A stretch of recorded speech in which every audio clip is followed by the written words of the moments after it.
by Front Yard Fantasy. I'm your host, Simon.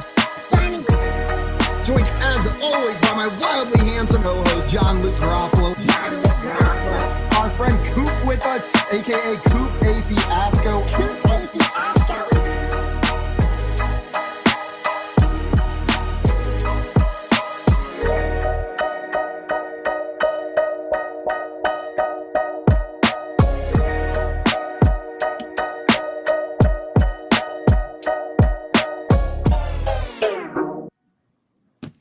What's up, everyone? Welcome into the Front Yard Fantasy Morning Show here on Better Sports Network. I'm your host, Simon, joined as always by my beautiful co-host, John Luke Garofalo and Andrew Cooper. What's up, boys? Good morning. What's up, dude? How we doing?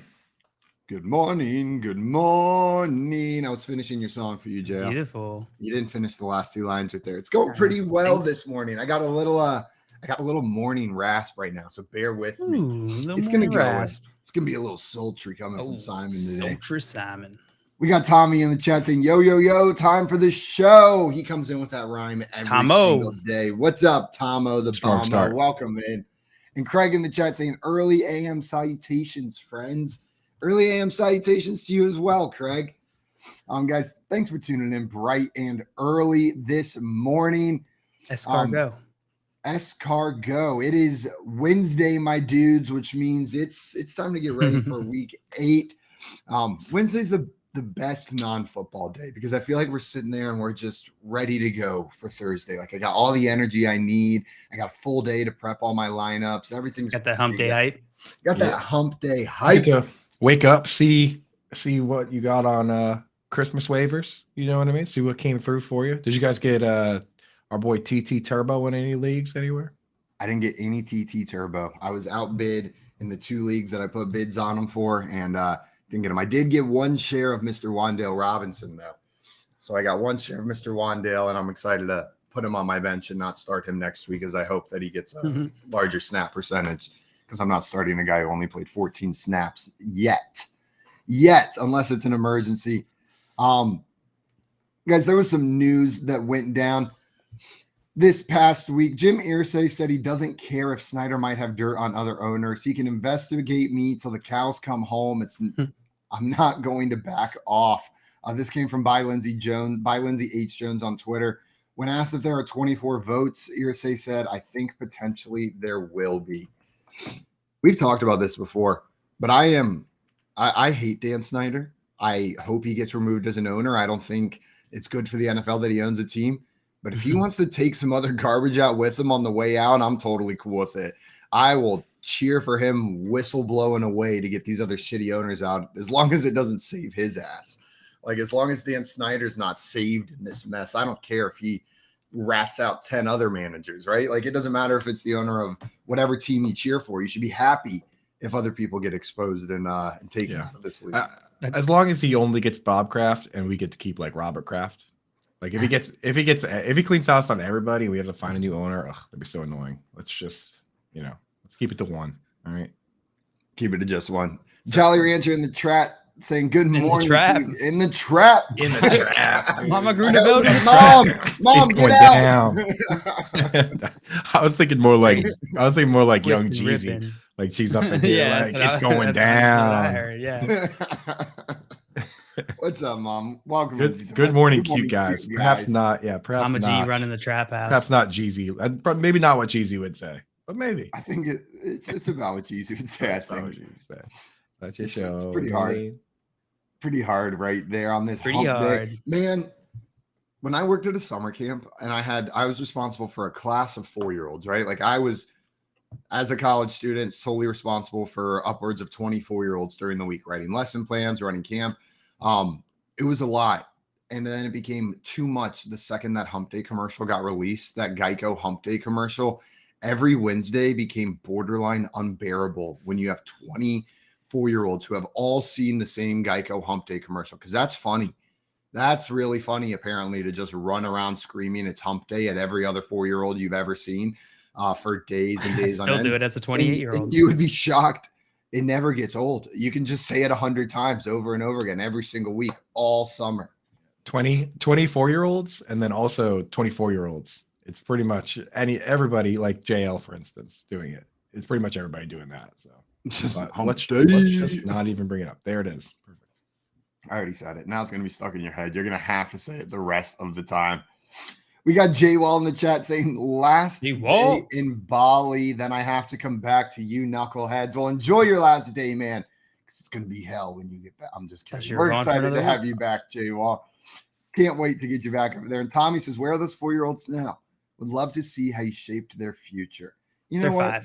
5.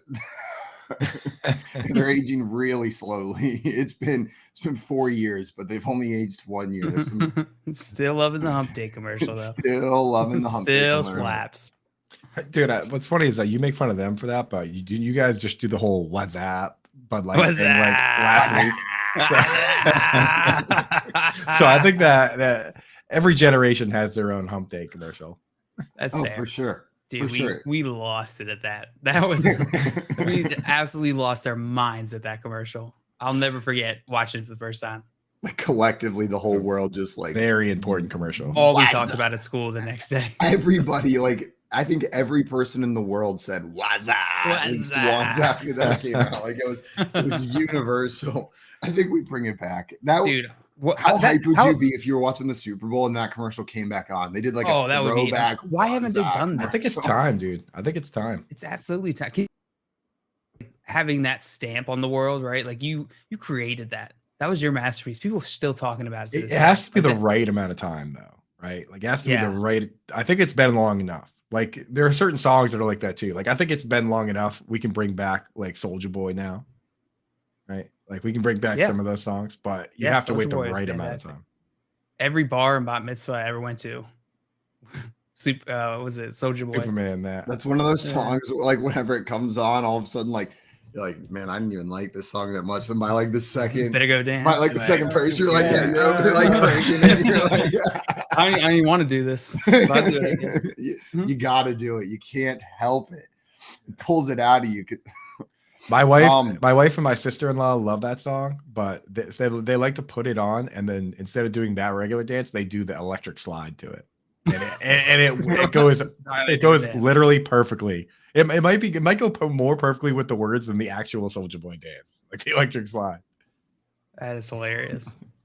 We got Craig in here updating him on a waiver wire situation. He said J-Wall bid $105 for Taylor Heineke in a league, so I get to start Skylar Thompson, Joe Flacco, Chase Daniel, or Jordan Love again. 20-team league. I am 0-6. My hopes were pinned on Trey Lance. And then J-Wall comes in and just steals Taylor Heineke from Craig. Absolutely brutal. A 20-team league. I hope it's not super flex. Otherwise, you are in big trouble. That would be absolutely absurd.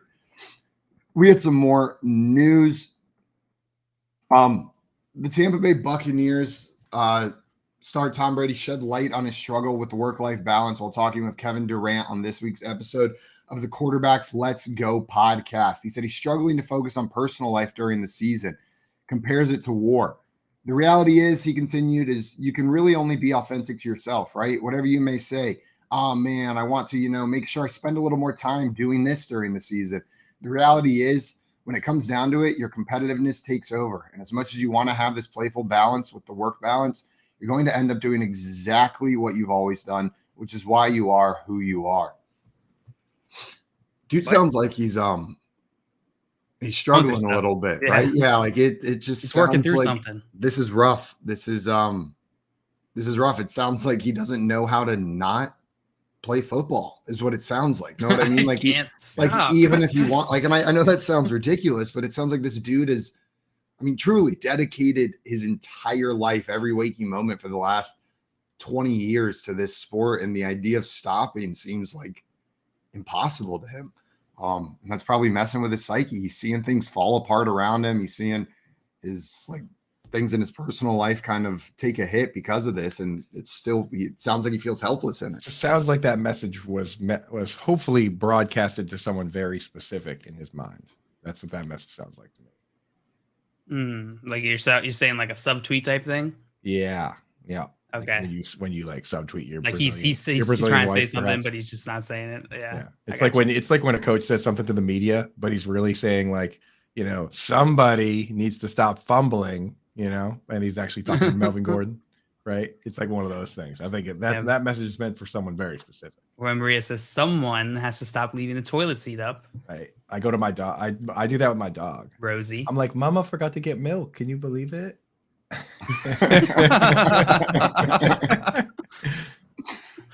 Didn't expect that one.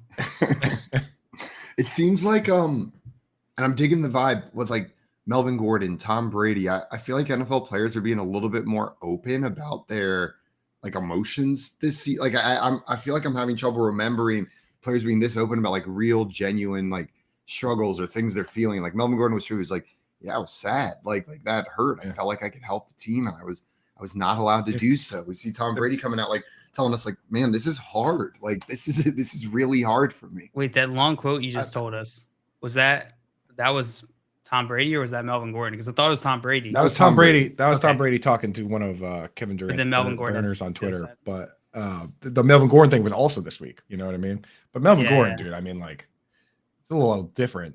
They put clown emojis on the Jumbotron. Of course he's sad, Yeah, 100%. Of course he's going to be sad. Craig wants to know, you remember the follow-up parody they did for the What's Up commercial? How are you doing? I don't know that, Craig. I'm gonna have to look. I'm gonna have to look that one up. Yeah. We have Sean Davis. Sean Davis over in the YouTube chat. Good morning, Sean. Do I cut Dalton Schultz? Sean. Give me an example of what's out there on whether or not to cut him. The thing with Dalton Schultz is he falls pretty squarely into what is referred to on the show as the tight end glob, which is essentially the group of tight ends that are the third or fourth target on their team. Usually, it's a pretty decent pass attack. And they're, a threat to score a touchdown on any given week, but they're not a top 2 target on their team, which kind of puts them in this like group that they could any given week, they could be anywhere from tight end 5 to tight end 20, right? That's kind of how the glob works, boys. So I think with the return of Michael Gallup and him having a tweaked knee, he kind of ends up in the glob. I think the best thing for fantasy football for Dalton Schultz is if they were to put him on the IR, and you could put him in not on the official IR, but if you were to be ruled out early, and you could put him in an IR spot, because you can't trust him right now coming off tweaking his knee once again. So if there's anybody decent out there, Dalton Schultz is cuttable, especially if you don't have an IR spot. But, in deeper leagues, you got to hold a guy like that because we know his upside too. Yeah, no, I'm with you. I'm with you 100% on that. Let us know who's out there, and we'll wait. Yeah. If especially with injury and stuff. Irv Smith is out there. He seems like he's been getting some attention lately. Are you starting Irv Smith over Dalton Schultz? Don't give us actual decisions to make, Simon. You're right. Sorry. If you want to know whether to start Irv Smith or Dalton Schultz, Nando is on at 3 p.m. today. 3 p.m., bring that question over to him. And he'll gladly help you out. Allen Robinson. Yeah, that's why did he have to come out and have a good game and just make everything complicated? Just be good or be bad, please. I kind of figured that might happen. So I would drop. I would go Allen Robinson here. I'd pick him up. I would. You pick up Allen Robinson pretty consistently getting 5 or 6 targets a game. Is just he's not doing anything with it until now, right? Dalton Schultz between the PCL and the wide receivers, you can get him out. Get him out. Chargers kicker Dustin Hopkins is out 2 to 4 weeks with a hamstring strain. He's going to be sidelined for that time period after he suffered that strain in Monday's 1916 overtime victory against the Denver Broncos. This comes from Coach Brandon Staley yesterday. He suffered the strain in the second quarter when he said he felt a pop in his right leg, followed by pain as he attempted an extra point. Yeah, you see him every time he made a kick. His whole body, like he would make the kick and then he would just like I know it was part of the motion, but he had like this just horribly pained look on his face and would go for his leg every single time. I was like, why do they keep sending him out there? Stop it. He said in the post-game interview that I think the reporter asked, like, was it any more difficult to kick like the longer field goal attempts versus the shorter ones? He's like, no, like it's pain. He's like, whether I'm kicking it like hard or slightly less hard, he's like, it's pretty much hurts the same. And I think this is a message to everybody out there in the world of football that thinks that they can kick field goals. No, you can't. Me. Like this guy, like they definitely have a backup emergency kicker somewhere on this team, and they would rather roll this guy out with his leg hanging off than use that player. So there's zero chance that you could be a professional kicker, as much as in the back of your mind you like to think so. This is except for Jay Wall, who actually crushes the football. I saw him at the Expo hitting him like 50. So Jay Wall, maybe you could. Everybody else, no, it's not happening. So you're gonna have to put that dream aside. I don't mean to like rain on your take here, but I did make a 15-yard field goal at the College Football Hall of Fame in front of a bunch of 8-year-olds. And they were all absolutely missing them. Like they couldn't hit a single one. And I drilled it. Just nice. Way better than all those kids. I think every single person has that story of the time that they did kick a field goal. So I'm just saying a 15-yarder once at the College Football Hall of Fame on what was surely a regulation field goal. I can't imagine they would put up something that wasn't regulation. How many 8-year-olds was this in front of?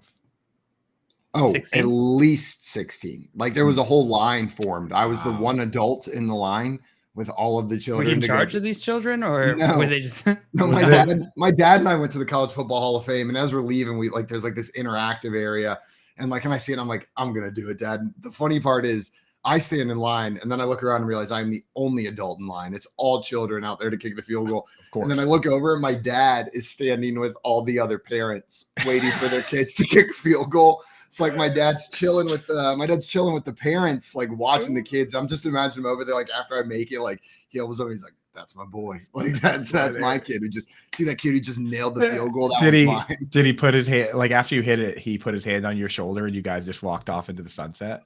Yeah, and he was talking mad trash to the other parents about how bad their kids were at kicking field goals. Was there an audible wow from all the 8-year-old kids?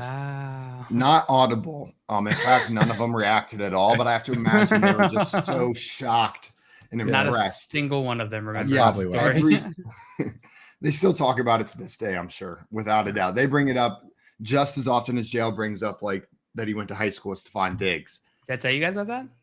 No, you didn't. Did you beat him in a handwriting competition or something? Handwriting, yeah, cursive. Cursive competition. I got the eyes. Give me an advantage. Tommy said, I've never tried instant injury guaranteed. Yeah. One time I have tried to like punt the ball one time off a tee, and I just kicked straight into the tee, and I wasn't wearing shoes that were good for that. Like just nailed the tee and hurt my toe. Craig says, I think JL can kick field goals with those calves. Yeah. And Marie said, JL's go to the park and and have you try. I feel like we did. I feel like we did this like 8 months ago. Yeah, that was a I don't think I'm very good.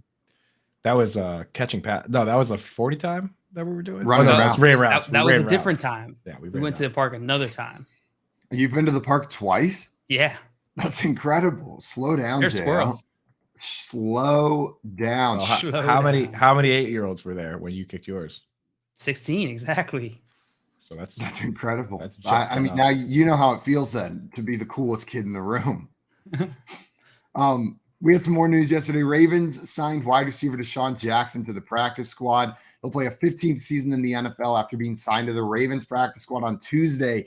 Agent Drew Rosenhaus told ESPN to Adam Schefter. The expectation is for the 35-year-old Jackson to get elevated on game day and boost the Ravens' deep passing game. Last season, Jackson showed he still has speed, averaging 22.7 yards per catch. Rashad Bateman let us know how he felt about this with a nice little tweet yesterday. Just LOL. That was related, right? That was what that tweet was about. Yeah, Rashad Bateman, the LOL tweet was about this signing, right? Probably, yeah. Had to be. What do you guys think? Is this does this have any effect on Rashad Bateman? Is he LOLing for fun out there? I think it's just a passive aggressive tweet. I don't think it affects him.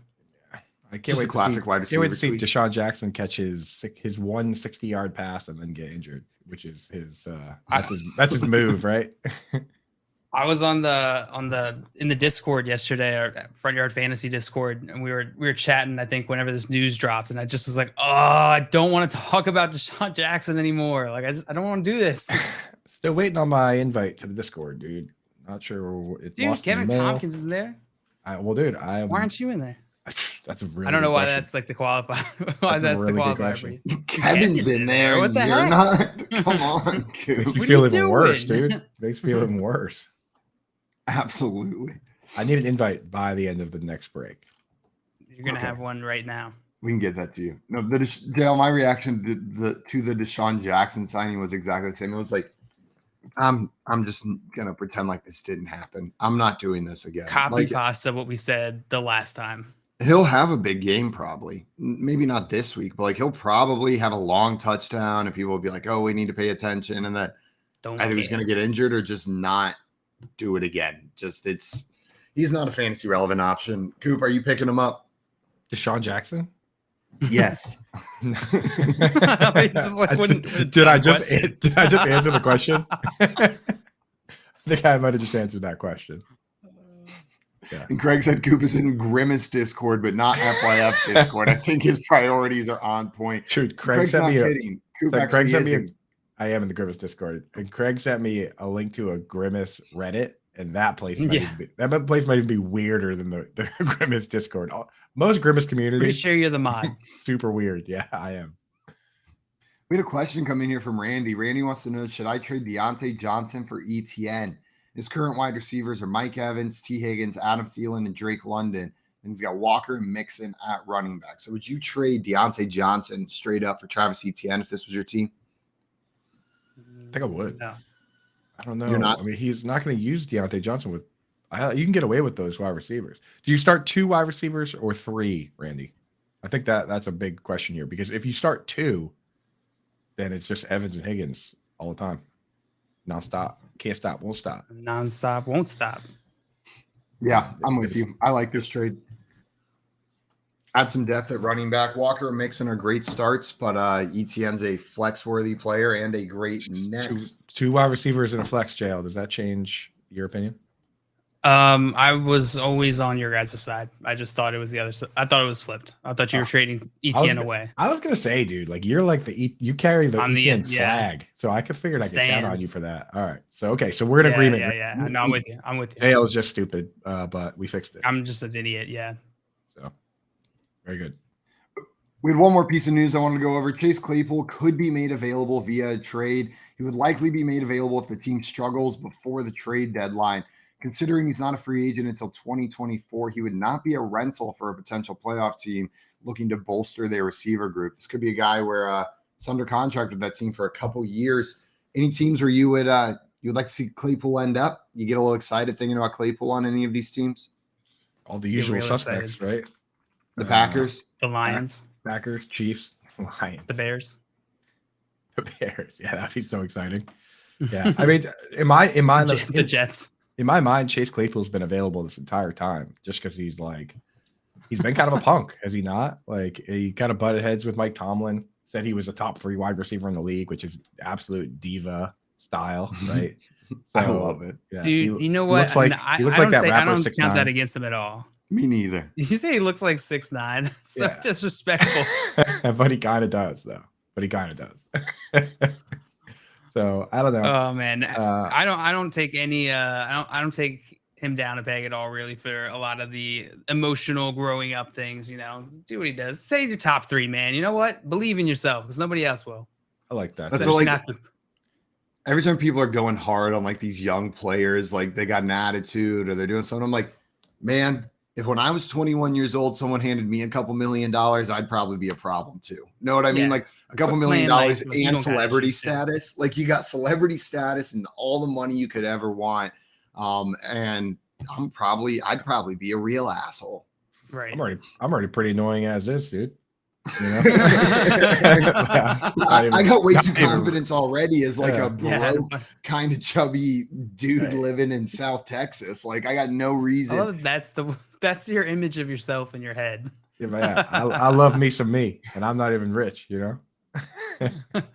But I mean, like this is what the Steelers do, right? This is their MO, is to just absolutely knock it out of the park, acquiring wide receivers. And then they make a decision on which ones to keep. Like they did this they sat there with Emmanuel Sanders, Mike Wallace, and let them both walk because they had Antonio Brown. And, you know, if Deontay Johnson has the power to bench the quarterback, which apparently is what was being reported, that he's probably the guy they're keeping. Him, Pickens, who they have under contract, Freiermuth. They don't really need Claypool. So send them away. Send them to the Packers. Get out of here. No, I'm with you. I'd like to see Claypool on a team where maybe he has a little bit more value. Just don't go to like the the Bucks or someplace that's full. That would just make it a little bit more frustrating. Yeah, it would annoy me if he broke up some of these like highly consolidated 2 wide receiver situations. Like I know like the Seahawks would probably never trade for him, but I like being able to count on just Lockett and Metcalf being the guys, right? Like keep him away from like I wouldn't want him to go to like the Vikings right now. That would be annoying for fantasy. Like stay away from those teams. Go to a team that just has one. The Colts, like that would be okay. The Colts would be terrible. Like we're trying to figure out that second wide receiver option there between like Alec Pierce, Michael Pittman, right? You think that would be okay? It would. It would make all 3 of them unstartable. It would vaporize Alec Pierce and Paris Campbell. I think if they're going to trade for that guy, they're going to use him. Anyone that's trading for this guy is going to make him a focal point. I think. Yeah, makes sense. Randy had a question in here for us. He said, "Do you guys know if Greg Dulcich still holds value if the Broncos backup comes in and gets playing time due to the Russ injury? So if Brett Rippon's chucking the ball, does Dulcich still have start appeal?" Here's the thing with Dulcich is that we like to get really excited whenever a shiny new player comes around, but he's also, because of Jerry Jeudy and Cortland Sutton, pretty squarely in the glob. Like he's elevated himself into the glob at this point. It doesn't mean he's a guy you were going to pick up and start this week unless you're Simon. And even Simon probably wasn't going that far. You weren't going that far, but you were getting him. I'm getting him. And he's fun. I'll start him like if it's an emergency. You know what I mean? But I can't even imagine you get down that far. Yeah. You got to see a little bit more before you can trust him in this offense. So would you start him in a tornado warning? Tornado watch, I would start him, but not in a tornado warning. One of them is different than the other. You'd start him in the watch, but then once the siren started, you would take him out. I would take him out, and I would get out of there, Greg. But if there was an actual tornado, would you put him back in? Well, tornado warning means there is a tornado, right? Like watch is like maybe, and then warning's like, yep, it's here. Go downstairs. I think it's the other way around because I feel like it's like opposite of what you think. Well, does anyone live where there are actually tornadoes? I feel like St. John. There's tornadoes. No, I don't get tornadoes here, but I grew up with tornadoes and was terrified of them. There's tornadoes here. It's not like Baltimore, Kansas, or whatever, but every once in a while. I'm gonna look it up. See them on TV all the time. We don't really. I mean, to brag. When we get them, they're not like real tornadoes. They're just like everyone's like it's like a. This is like a kind of novelty tornadoes. Yeah, like there's like 2 trash bags swirl around, and the news is like tornado. Tornado watch means there is the possibility of a tornado happening, but that does not mean there's a tornado occurring at the time. A tornado warning means there is a tornado occurring at the time. So you're right. Okay. So I'm right. Dude, I'm right, but that's not what it's about. It's what about are we talking all of us about? learning. What are we? I thought we were talking about Greg Dulcich. Yeah, and tornadoes. Tornado protocol. So now we know. Tornado safety. So now we know. I just remember growing up and my dad would refuse to go down to the basement whenever there was a tornado warning. And I'd be having like a full-on panic that he was going to die on his computer upstairs. But really, it was fine. It was just like windy outside our house. He had to get that spreadsheet figured out. Craig's saying tornadoes in Wisconsin. Had one last week. Well, I hope everybody's safe. Sounds like you're at least safe. Or you have a cell phone, at least, if you're not safe. Guys, coming up, we are going to be playing some hypothetically and some poll perception today, as well as ranking some of these NFL teams, going back through the power rankings we created at the beginning of the season. And then our friend Tyler Dragon of USA Today is coming on the show a little bit later today as well. You're listening to the Front Yard Fantasy Morning Show here on Better Sports Network. Collectible moments. Everybody up here at U.S. Cellular. Sox 5 runs, 6 hits. The 2-1 to Bartlett. Swing shot to short. Ramirez has it, throws. Burley picks a perfect game. His second no-hitter. People going crazy here at U.S. Cellular. He's mobbed by his teammates. A perfecto. Now there's a steal by Bird. Underneath the DJ, lays it in. Right up 1 second left. What a play by Bird. Bird stole the impounding pass. Laid it up to DJ. DJ laid it up at him. And Boston has a 1-point lead with 1 second left. Out of the I formation on first down. Peterson the carry, looking for running room on the right side, has it to the 25, across the 30, across the 35, and out of bounds at the 40-yard line. Adrian Peterson has just gone over 2,000 yards for the season, the 7th man in NFL history to cross the 2,000-yard mark. Well, a thundering ovation for number 66, Mario Lemieux. Just the emotion I'm sure Mario is feeling in this place. You don't appreciate something until it's gone, and it's so great to have Mario back. Yager turns around. Over to Lemieux. Mario Lemieux, his first goal in his comeback here tonight at the Mellon Arena. And the Penguins lead 3-0, and he is smiling like a butcher's dog. Mario Lemieux. Oh, the band is out on the field. He's going to go into the end zone.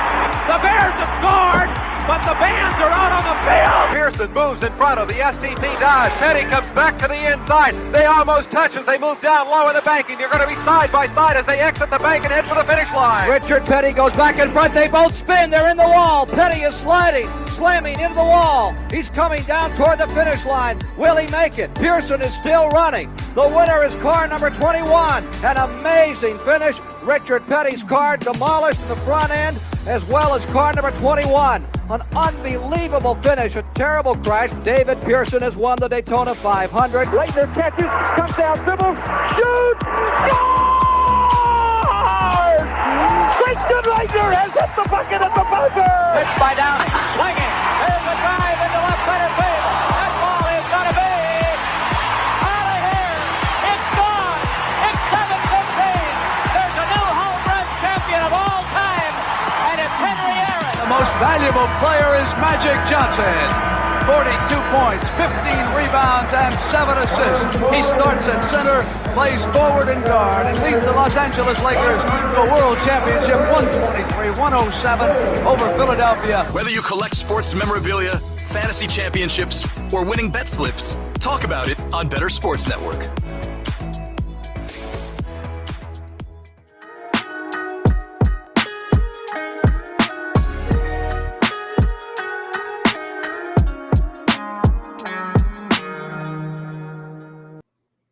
Welcome back in, everyone, to the Front Yard Fantasy Morning Show here on Better Sports Network. It's in the game. It's in the game. During that break, Game. Sponsor us, Auto Game. That company that doesn't exist. We got to start that. Let's like demand a sponsorship from AutoZone and say we'll say it every time. I promise. Every single time. We can't help it. You You don't have to pay us anything. We're gonna probably do it anyway. We'll change. We'll just start adding sucks if they don't. Like AutoZone sucks. Just every single time. That does change it. Kind of strong arm them. We got Napa on lock if you guys don't want to play. Yeah. Napa's ready to go. We're just holding AutoZone hostage. They didn't even ask for this. We're just sitting there like, we're gonna go with Napa if you don't go with us. Yo, Midas has been calling me nonstop, and they got that golden touch. AutoZone. Want that booty. Get out of here. This is like when LeBron knew he was going to sign with Nike, so he wore like Adidas and Reebok sneakers to the games just to kind of up the bid. That's what we're doing right now. Throw them off the trail. 100%. It's like the hats. We have all the auto store hats in front of us, and we're picking one for a sponsorship. We grab the AutoZone one, go to put the AutoZone hat on, and then just chuck it to the side. Sorry, AutoZone. Wow. That's how the end of that commercial goes. Guys, we are about to get into a game we call Hypothetically. The point of this game is to take different questions, scenarios, and overthink the hell out of them. Take them to their extremes. Determine what you would do if you were put in these situations. JL, you are going to run this for us. Let's get into a game of Hypothetically. I love this game. I have so much fun. Oh.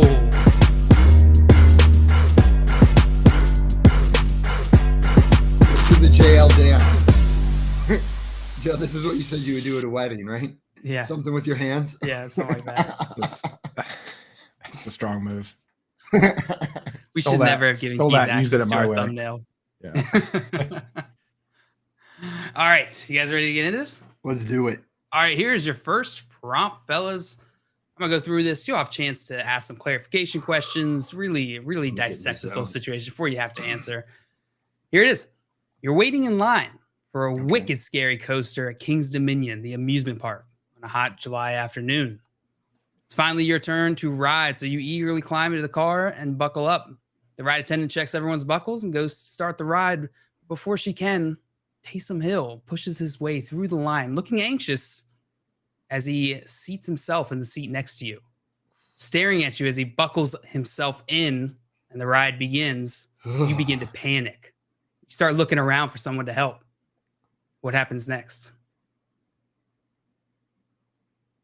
This is tough. I'm getting flashbacks to I don't know. Whenever I think standing in line for a scary coaster, like I haven't been on coasters very much recently, but a recent memory, I was in line for the Hornet at what's that park that's near Clemson? Hornet Park? No, the amusement park closest to Clemson. It's in North Carolina, Carowinds.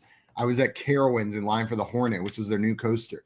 We get to the top of that first hill, and as we're going up, I start hearing buzzing. And I'm like, oh, cool. They added like Hornet sound effects to like this ride to make it extra scary. No, at the top of the first hill, the Tampa Bay goalpost. There is a giant beehive at the top of this first hill. And so as we crested this hill, there's just bees swarming all around. And I'm terrified of bees. That's the end of my life. So there was like a real panic fall moment out of up that. there. And that's the only time I've been panicked. And I'm sitting here thinking like, what would be scarier, bees or all of a sudden Taysom Hill's next to me on the roller coaster? And I think it's Taysom Hill. I think give me the bees, not Taysom Hill. I know this isn't a would you rather, but I'm being put in this like, that was my scariest moment on a roller coaster. This tops that. I think it's become a would you rather, bees or Taysom Hill. Bees or Taysom Hill. I'll tell you right now, dude, I'd rather ride the bee coaster all the way down, dude. You can put the bees next to me because Taysom Hill has made my Reddit and Twitter experience terrible. Like legit, I posted one. So every single week that I didn't have my rankings, someone came in and said, what about Taysom Hill? And now on Reddit, that's just like the thing that they say. Like I posted my rankings this week and Taysom Hill is in there with a full write-up, a paragraph, and people are in there saying, what about Taysom Hill? Like I can't escape it, dude. It's like a bad dream. It's like a nightmare. Dude. So give me the bees. Give me the bees. Here's what happens next. JL, here's what happens next. I figured it out.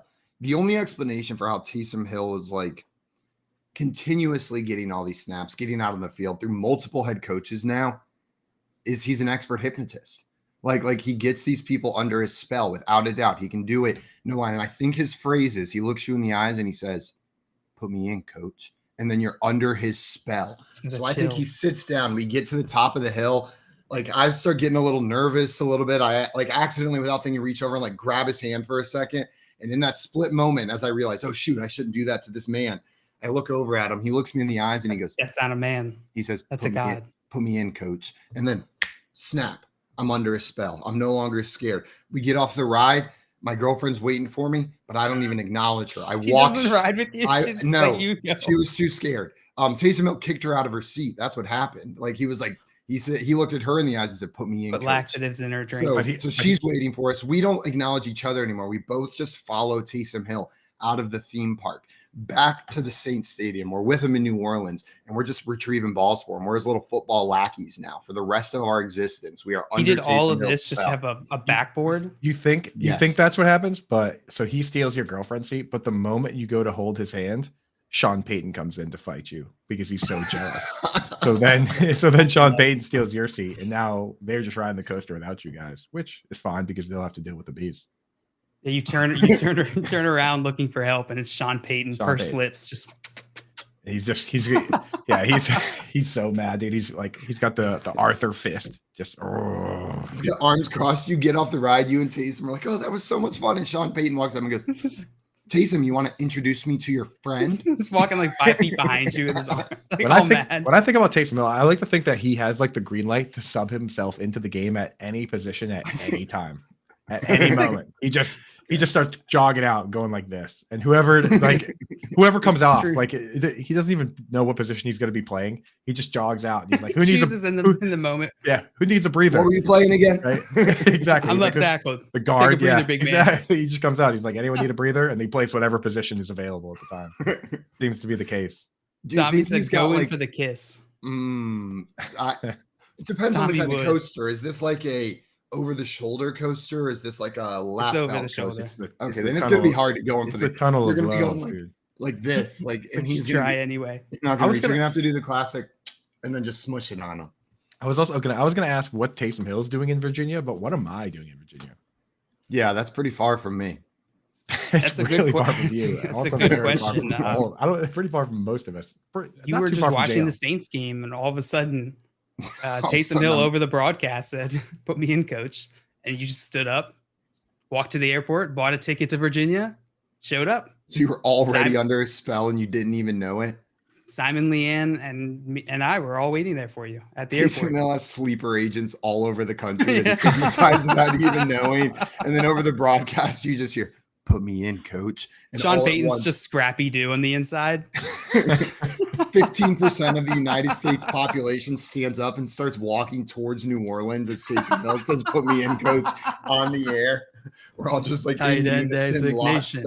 You see like an open shot of a city, and from all directions you see people just like walking into New Orleans. mass, people like swimming in as well. Like, yeah, just to Taysom Hill's home. They're surrounding the stadium. That's actually Taysom. That's literally exactly what it's like to post a tight end article on Reddit. Literally, dude. Except there's come flocking out. Except there's like pitchforks and like torches. You know what I mean? Like Keith had something to add here. He said, "I feel like he would start crying because he doesn't know who he is. He's asking for life advice the whole ride. Am I QB? Am I tight end? Am I running back? What am I? Am I dancer?" He's just having an existential crisis. Poor Taysom Hill. Poor Taysom Hill. All right, guys. Well done with that one. I like that. The Taysom lore is strong. We got to make some fan fiction around this. Next prompt. You guys ready? Before we do that, we had a question come here that I wanted to answer. Yes. From Mark. Mark Grefford said, "I'm 3-3, half PPR with JT Mixon, Jamar Chase, Deebo Samuel, CeeDee Lamb, Breece Hall, Dak. Then that's a deep bench with Christian Kirk, AJ Dillon, and Pickens. Should I go after anyone? I'm thinking Swift or Amon-Ra St. Brown, or do I just stick it out? I mean, this is a good team, man. With Jamar Chase, Deebo Samuel, CeeDee Lamb, like I would stick it out. This is a great team. Like you truly have a fantastic team. Right. I'm not sure Amon-Ra's an upgrade over Chase, Deebo, and CeeDee, and Swift sure maybe an upgrade over what you're getting right now out of JT and Mixon, but you got two stud running backs with Breece Hall sitting there and waiting, who should be a top 10 guy rest of the season. What do you guys think? You trying to make any big moves, or you sticking it out with this team? Ride it out, dude. There's no need. You don't have any big needs. So like, you can go and still look for, market inefficiencies,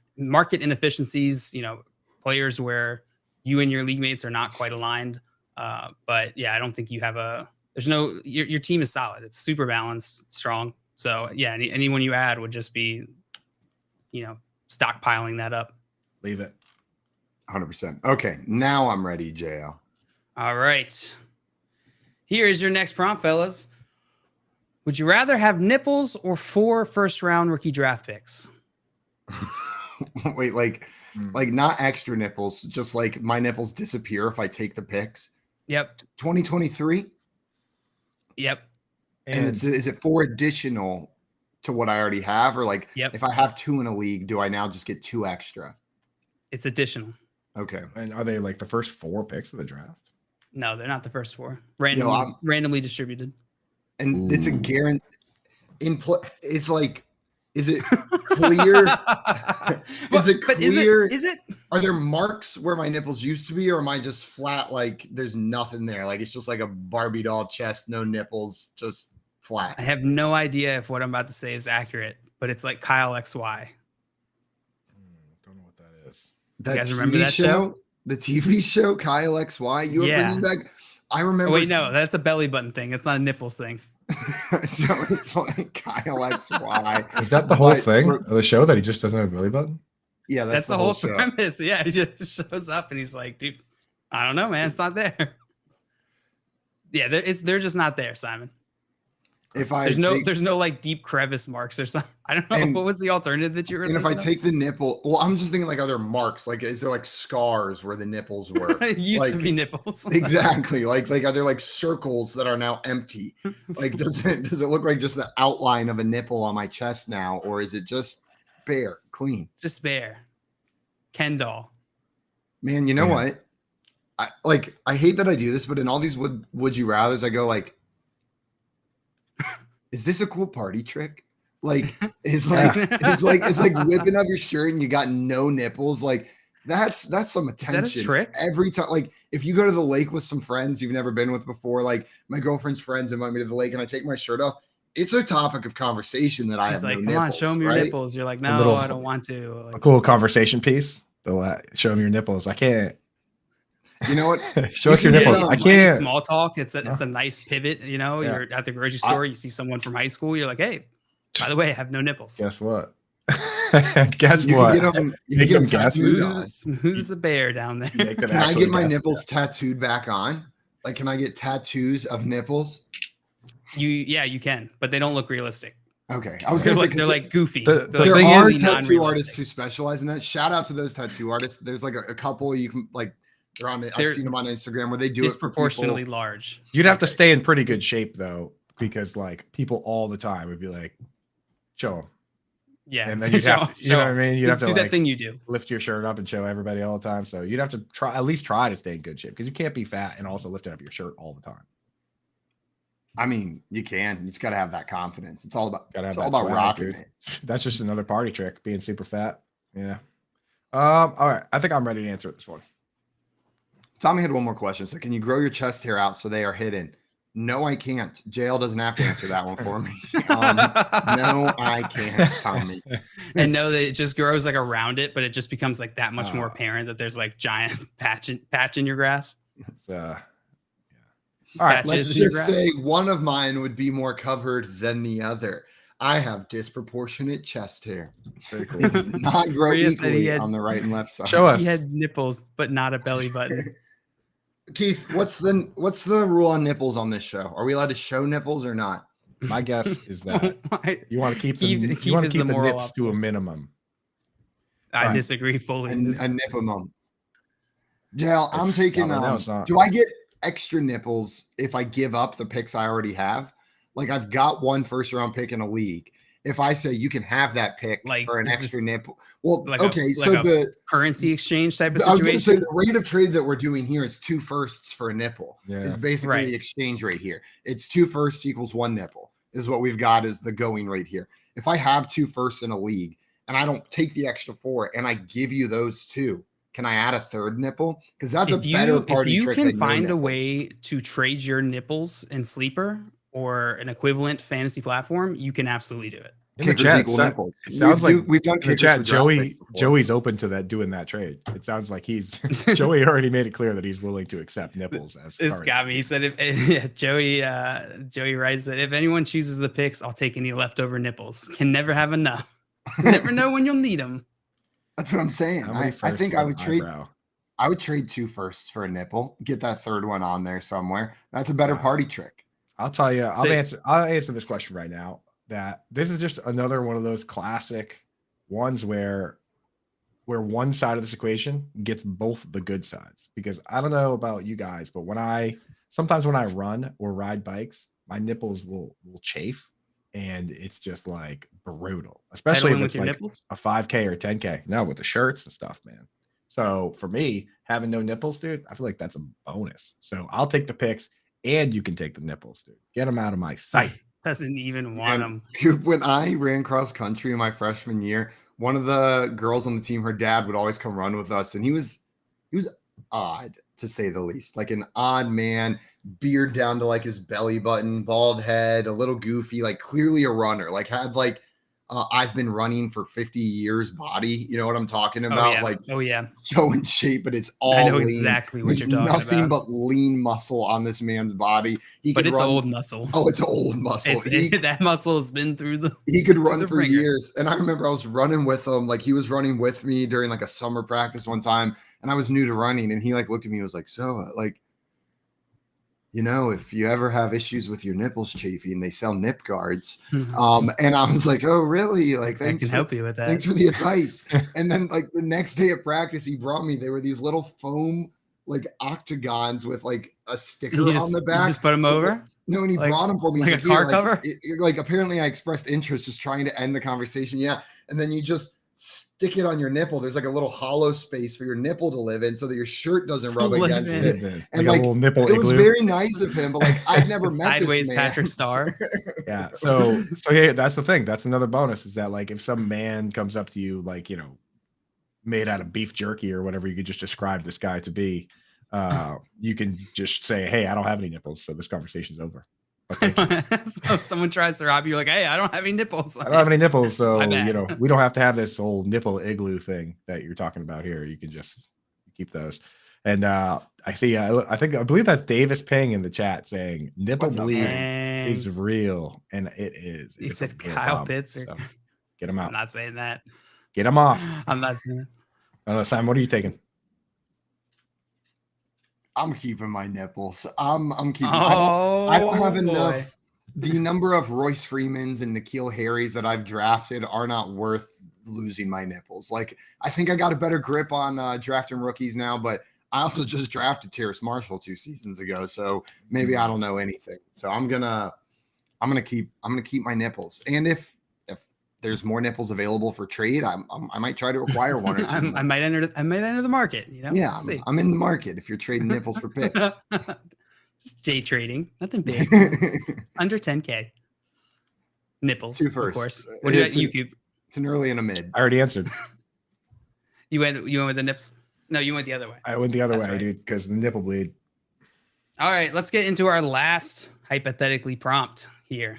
Well done on that one, guys. Would you rather sit and read Atlas Shrugged aloud with Bill Belichick, or would you rather have nipples? Is this serious, dude? Would you rather sit and read Atlas Shrugged aloud with Bill Belichick, or would you rather have nipples? Now, are we doing this? Are we doing this like that you did in like middle school, where it's like he reads a paragraph, then I read a paragraph? Yeah, and he's not very good. He's not very good. He's that kid who you're like, oh my god, just let me read it myself. Oh my goodness. And can I like will we take like a break or whatever? Can I like ask him questions about like the Pats and stuff, or is it just very very strict Atlas Shrugged session? You can ask him, and he might answer some reluctantly, but his mind's all on Atlas Shrugged. Like that's all he really cares about. So anything you're asking him, he's not like super interested in talking about it. Okay, and that's what I was gonna ask. Is he like, because he doesn't strike me right away as the kind of guy who like would like be super into Atlas Shrugged, like sitting there like this is the greatest book that's ever written. But like, is he like that? Is he an Atlas Shrugged weirdo? He strikes me as a strong libertarian, but who okay, knows? So like this is like his libertarian manifesto that we're going through, and like it's really would you be reinforcing. that surprised if Bill Belichick was like a big Ayn Rand fan? No, not at all. Now right, like that, kind of okay. Like I wouldn't be that surprised. I don't think I've ever read any of her books. Do your job. Come on, that's basically the plot of Atlas Shrugged. Oh man, that's rough. Like going through that book with someone would be a difficult experience. I think that's where I draw the line. Like the nipples thing, like, know what I mean? Like I would prefer to keep my nipples, but I don't like love them. I don't like look at my nipples in the mirror every day and I'm like, man, sure glad those are on my chest. Like it's just like they're there. They're part of the process. They're part of my existence. It would be weird without them for a minute, but I'd get used to it. I'm not sure I'd ever get used to the experience of reading Atlas Shrugged with Bill Belichick. And that would take like a year, I feel like. He's very slow. Yeah, and it's like he'd have a lot to say, a lot to comment on. Every time we'd get through a paragraph, he would have like some sort of commentary that he thinks it's like pseudo deep intellectual commentary about. But it's like so surface level. Oh, it's so but he has no idea. Would he be doing different voices for all the different characters? He would, but they're all kind of the same. Yeah, they're all pretty much just Bill Belichick. But you can tell he's trying to do a different voice. You can tell he's trying, but it comes out exactly the same. It's still all just single level Bill. Okay, all right. Well, in that case, I pick that 100%. I choose that. Like the Bill Belichick. You're taking reading time with Bill. Oh yeah, absolutely, dude. I mean, he's like, I'm a big Ayn Rand fan. I've actually never read the Shrugged every year. I've never read any Ayn Rand books, so it'll be my first time getting to enjoy the book. Probably not enjoying it as much if I just read it like myself, like a normal person. But Yeah. just to see Belichick attempt to do these different voices, I'm in. Sign me up, and I get to keep my nipples, which is a bonus. Definitely. What's the other book that's like notoriously difficult to read and like it's like Clockwork Orange? Cloud Atlas. No, All Atlas. By David Clockwork, Foster Wallace. Clockwork Orange has literal made up words in the first paragraph, and they don't explain what they are. Like, Infinite Jest. It seems to be like your trigger, Coop. Sir Plant. That Coop's like, stop making up words. At least Sir Plant, I could figure out what you were trying to say. In Clockwork Orange, like you have to just like use context clues and then like go back and read it again later. Maria said the Odyssey. Yes, the famous David Foster Wallace novel. I remembered it. It's Infinite Jest is the other one where like the atlas at the back is like just as long as the book. They say you really should have 2 copies of it and a dictionary on hand while you're reading it, like one to go through the different footnotes and stuff. As long as it's not, I think I'd rather read Atlas Shrugged with Bill Belichick than Infinite Jest. I've tried to get through that one. That one's really, really difficult. My mom in the chat saying, if this is someone's first time tuning in, well, then they are enjoying this lovely treat that we have. If this is your first time tuning in, just know that I value my nipples enough to not want to read Atlas Shrugged with Bill Belichick, but not enough for 4 first-round picks. That's where I draw the line. I had this when you were describing this book, this encyclopedia book, I had the same thought as Davis. That book sounds terrible. Why would you read that book? Why would anyone read that book? Why does anyone even know that book exists if you have to have a separate second book to translate the book? It's like, what is this, like the Rosetta Stone? What's the deal with this book? What's so good about the book that you have to torture yourself, dude? I think it's like, I'm sure there are people that actually enjoy it. Know what I mean? But I think for a lot of people, it's one of those things like, it's like nerd cred. Know what I mean? To like get through Infinite Jest. It's like if you've read Infinite Jest, there's like some like cred that comes with it for like the amount of time and effort that you had to put in to get through that book. Like cult mystique thing, Wow. So. God. So it's like a hipster. It's like a hipster club, dude. It's like a hipster club right there. He's got like cult following. He's a super interesting story. If you're not aware of David Foster Wallace's whole story, go look it up. Okay. Tommy asking if I've ever seen Clockwork Orange. You get one guess. You're right. It's no. No, I have not seen Clockwork Orange. I've not seen most good movies. I just don't watch them. I probably should. The weird stuff that is. I've seen Tangled 100 times, but I've never seen Clockwork Orange. We got some questions here in chat. Nacho Libre 1,000 times. We got Ignatius in here asking CD or Amon-Ra St. Brown at wide receiver 2. Kenneth Walker is my flex. Guessing if it's CD for me. CD, can't go away from them. Even in full PPR. Yeah, Amon-Ra St. Brown he's up there, man. He's in that conversation, which is saying a lot. But I'm going CD. CD's also going up against the Detroit Lions this week. Know what I mean? Yeah. Like it's not even just CD versus Amon-Ra. Like CD's matchup is sexy. I'm not just like, this isn't a unpassionate CD. This is I'm excited to start CD everywhere I have them this week. Right. Dak's back. They're going against Detroit. Like this should be a fun CD week. For some reason, YouTube auto moderates nipple. So this has just been like a nightmare for me the last 15 minutes. Because I just have to keep showing, approving all the comments that have nipples in them, which is a lot because I've just been talking about nipples. So hit that fun button, drop a nipple in the chat, folks. Let's go. drop a nip in the chat. Drop a nip in the chat. Smash that fun button. Front Yard Fantasy. Hit that nip button. The nip hour. Did we have any more questions come in that we wanted to get to? I thought I saw one more from Swansea Snakes. There we go. Yeah. Swansea Sea Snakes had a question for us. He said, start or sit this week when you get a chance. We got a chance now. We're wrapping up nipple talk. We got you, partner. Geno Smith versus the Chargers or Marcus Mariota versus the Cincinnati Bengals. Coop, where are you going on this one? I'm going Geno, man. Geno's just he's been, besides this past week, he's been very good. And Mariota, even though he had the rushing touchdown, he only threw 14 times. That scares me a little bit about what Arthur Smith wants to do. I think deep down, Arthur Smith doesn't want to be like this like heavy pass attack, whereas the Seahawks seem fine with it. So I like Geno. What do you guys think? Geno for me as well. I have a hard time moving away from Geno. Mariota's not a bad start, but if Geno Smith's sitting out there, I'm rolling with Geno Smith. I'll go Geno too. There it is. Triple Geno. Guys, if you're enjoying what we're doing over here, make sure you head on over to our YouTube channel. Hit that subscribe button. We're on YouTube at Front Yard Fantasy, and it's tons of nipple talk over there. Just nips on Honestly, nips. overwhelming. Nips. I just got overwhelmed right there. I was waiting to see if there was even more nipple talk coming. It was just that's all I got to say about that. Guys, coming up, we're going to be talking some more about nipples. Just kidding. We're going to be playing some poll perception, our game where we test the contestants' understanding of the public's perception of fantasy football players. We'll be going through some of our NFL rankings a little bit later as well. And then Tyler Dragon, NFL and track and field reporter for USA Today, is joining the show as well. You're listening to the Front Yard Fantasy Morning Show here on Better Sports Network. Make bets and follow your fantasy team while you buy, sell, and trade collectibles in real time. Only on Better Sports Network. Surely. Kickers never retire, I think. They just continue playing for all eternity. Like, there's only ever been 30 NFL kickers.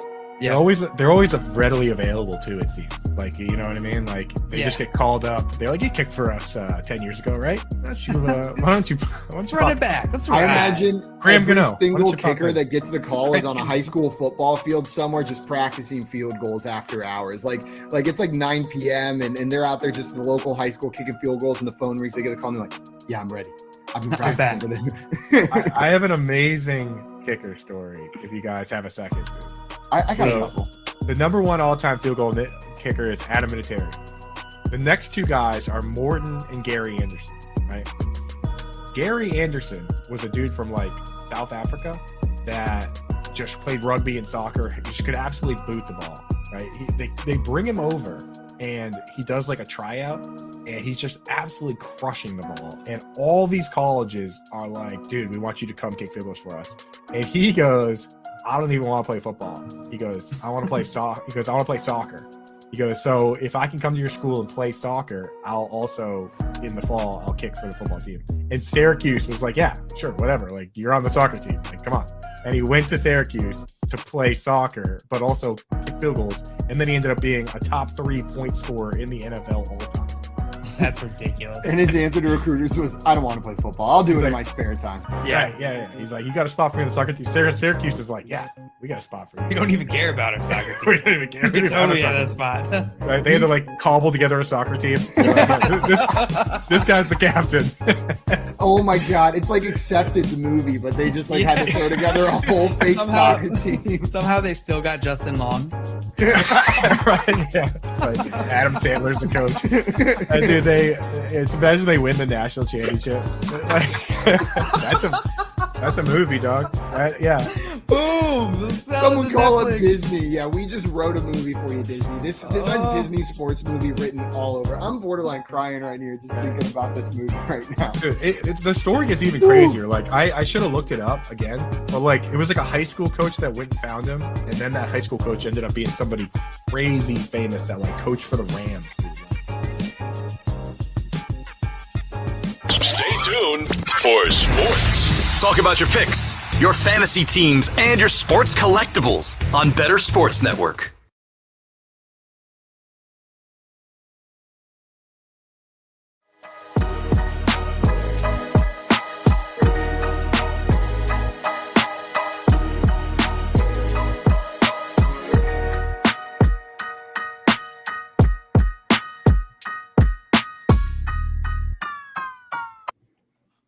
Welcome back in, everyone, to the Front Yard Fantasy Morning Show here on Better Sports Network. Davis Peng in the chat dropping some genius during the break. He says we should start a TV network called Nippleodian. He drops Smart that as hell. Going back to bed. See you later, friends. Dude woke up at 4 a.m., came up with Nickelodeon, and went back to sleep. That's a full day's work. Just mic drop. Mic drop right Beethoven. there. Heads out. Enjoy your second sleep, Davis. We'll miss you. Yeah. We'll miss little nuggets. Share all like your brilliant ideas with us when you wake up. If that comes to him while he's awake, what does he dream about? Cats. Just cats. Primarily. He does have a cool cat. He does have cats. Primarily cats. Guys, we're about to get into our game Poll Perception. This is the game where we test your knowledge of the public's perception of NFL or fantasy football players. So let's get into some poll perception right now. You guys ready? Yeah. Let's do it. How this game works is I've got 5 polls that we found online ahead of time. Most of these about fantasy football. I'm going to ask one of you guys to tell me what percentage of people chose side A in these polls, the first option in these polls. The closer you are, the more points you're going to get, up to a max of 10 if you get it exactly right. Now, the other contestant, your job is going to be guessing whether the first contestant's answer is over or under the actual response. I said that wrong. Don't listen to me. You're going to be guessing whether the actual answer is over or under the line that your opponent set. So if JL guessed 50%, you think the actual one is in the 60s, you're going to guess over. And in the 40s, you guessed it. You're going to guess under if you think that's the case. You'll get 2 points for getting that right. We're going to alternate back and forth on who is doing the guessing, who is setting the line. Whoever's got the most points at the end of that 5th round is going to be our poll perception champion. You guys ready? So ready. Oh, yeah. Goose favorite game. I'm going to be the champ, dude. I know exactly what Twitter's thinking. Today? I know what Twitter's thinking. So I'm going to go. Let's see. Is Simon feeling like he's going to let me go first? Or if I say first, is he going to let JL go first? I will say first. That is the game. You're going first today, Coop. Coop, you got it. You are up first in today's game of poll perception. And here is your first poll. This comes to you from Good Morning Football. What's the defining image of week 6? Sauce Gardner Cheesehead, Josh Allen Hurdle, Jamar Chase TD, or the Bailey Zappi Flex? What percentage of people said it was the Sauce Gardner Cheesehead photo was the photo of the week? Or I want to say this has got to be, I think people will vote for the Cheesehead. Dude, I watched the Patriots game. I don't really remember the Bailey Zappi Flex, to be honest with you. So I think that one's going to be pretty far down. What was the third one again? So we had the Hurdle, Jamar Chase TD, Hurdle, Sauce Gardner Cheesehead, and Flex. I could say that the Cheesehead could be as high. The Cheesehead might be over 50%. I think the Cheesehead's a pretty strong image from this week. Most impressive. I will go with 61% of people picked the Cheesehead photo. 61, which is high for a 4-name poll, but final answer. 61%. John Luke, do you think the actual percentage is over or under JL's Coop's guess of 61%? And a reminder to everyone in the chat while JL's guessing here, play along with us. Throw your answers in there. Give us your percentage guess. If you're very close, we'll give you a shout out. And if you're very wrong, we'll mock you for getting that one so wrong, you idiot. And if you call really your parents and tell them about call it. in, dude. If you really want to play, call in. You can have my spot. I'll just chill here, be Mr. Cool. Show us up. Just add them in. You can. This is a game. Play as many players as you want. I guess you can play. 61% is such an annoying guess, Scoop. Borderline perfect. Queen Bee that you won't. Mr. Cool would. I'll do anything that I'm challenged to. Queen Bee. Whoa. JL Queen Bee in it thinks it's exactly the answer that Coop threw out there. Boy, you naughty. Swansea guessing 55%. We got Tommy with a guess of 48%. And Maria coming in with the under. The longer this goes without anyone hitting a Queen Bee, it's like the lottery. It's the more valuable it gets, where like the glory is there. So I want to be the first now. What if every time someone guessed Queen Bee, we upped the amount it was worth by 1 point? Like it would be worth like 89 right now. Yeah, easily, dude. It's just end the game. It's golden snitch of poll percentage. It's like when you're walking around Dave and Buster's and you see the jackpot that's like at like 14,000 next to all the ones that are like 3,000. You're like, I don't care how hard this game is. All my points are going in here. It's not even fun. On your 3 p.m. show, the moment I first heard the Queen Bee was even an option, I'm pretty sure I said it within 1 or 2 polls of it being an option. I couldn't resist. You and Tim. Tommy said, what if the other guy had to dress up as a Queen Bee? If someone nails a queen bee, I will dress up as a bee for the next show. Full face paint, everything. I'll get my best bee outfit on for the do a Jerry entirety. Now, Seinfeld dude, now I'm impersonation rooting the whole for time? JL here. We should just play all day. The second answer has to be queen bee. This just ruins this game. It truly would. Yeah, maybe I shouldn't have made that because the whole game's going to be ruined just trying to get me in a bee outfit over and over and over again. 100%. I want that so bad. Yeah, Maria says plus a crown. Of course, I'm the queen bee. I would have to wear a crown there. Well, Nice. Coop guessed 61%. Dustin had another guess of 10%, saying that the hurdle he thinks is the winner. The actual percentage of people that chose the Sauce Gardner Cheesehead was 40%. 40% on the Cheesehead side.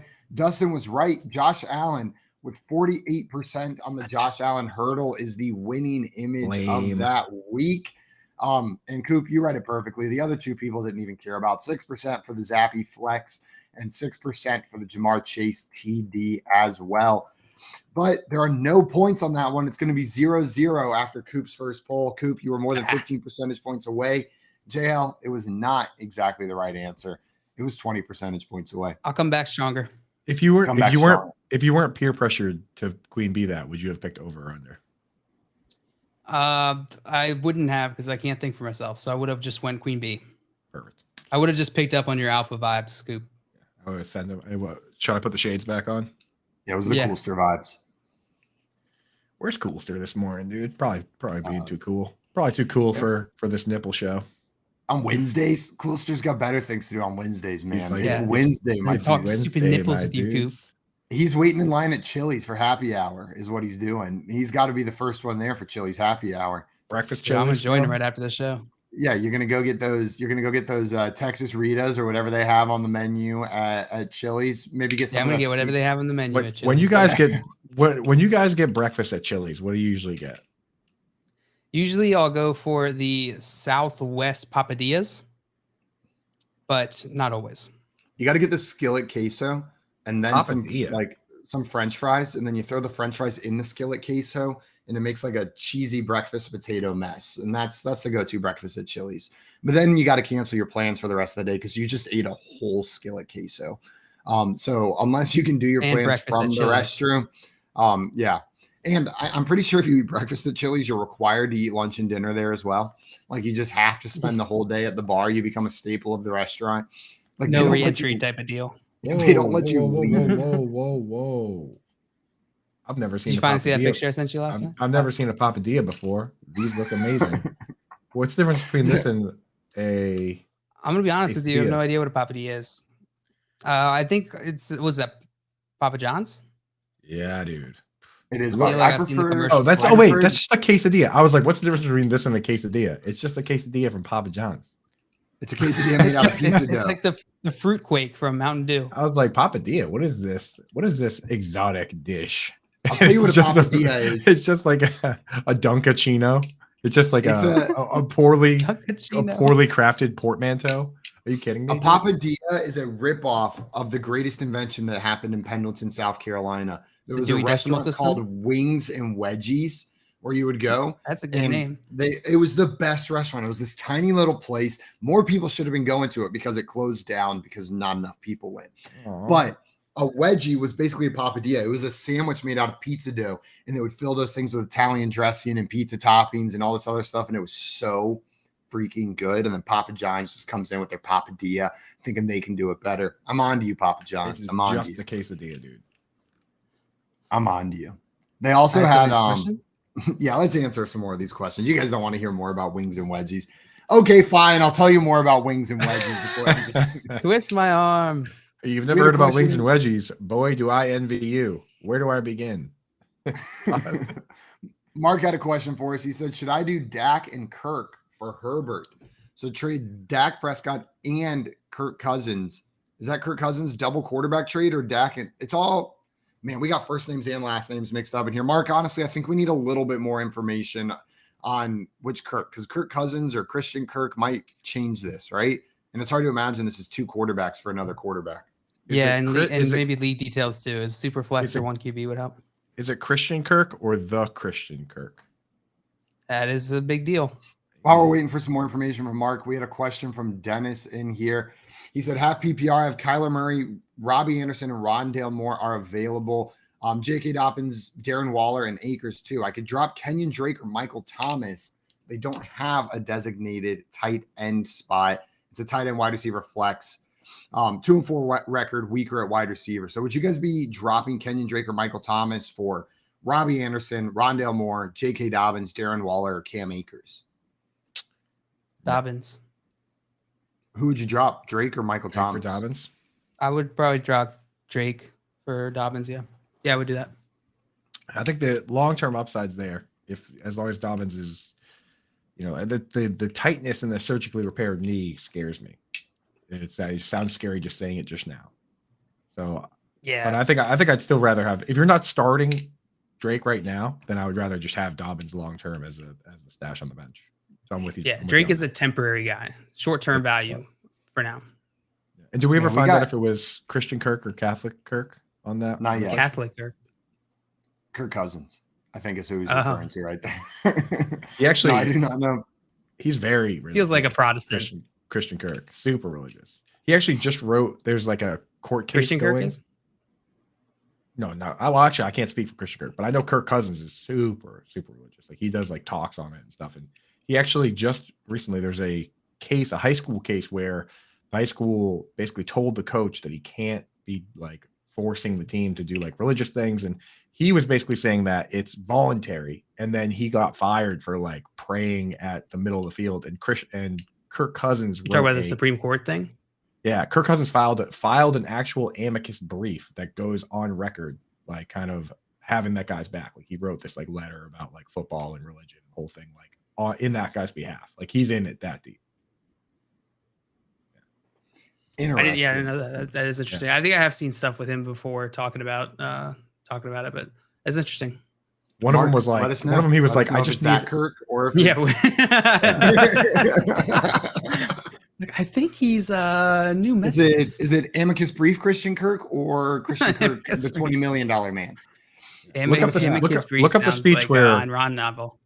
Look up the speech where Kirk Cousins compares him taking a 1-year contract to like Moses parting the Red Sea and him saying that he only needs enough manna for a day, but then he got a $30 million contract, which is probably a little more manna than he needs for each day. You look up that speech for me. Manna, is this dude playing Magic? I know, right? Like, it's a weird context shift. Yeah.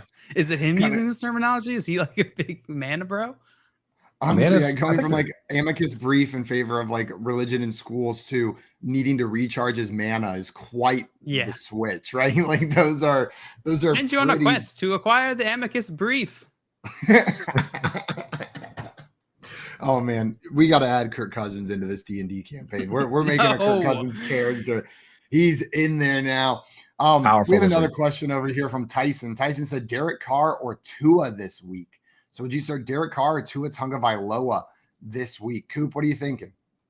I have those guys back to back in my rankings at 10 and 11.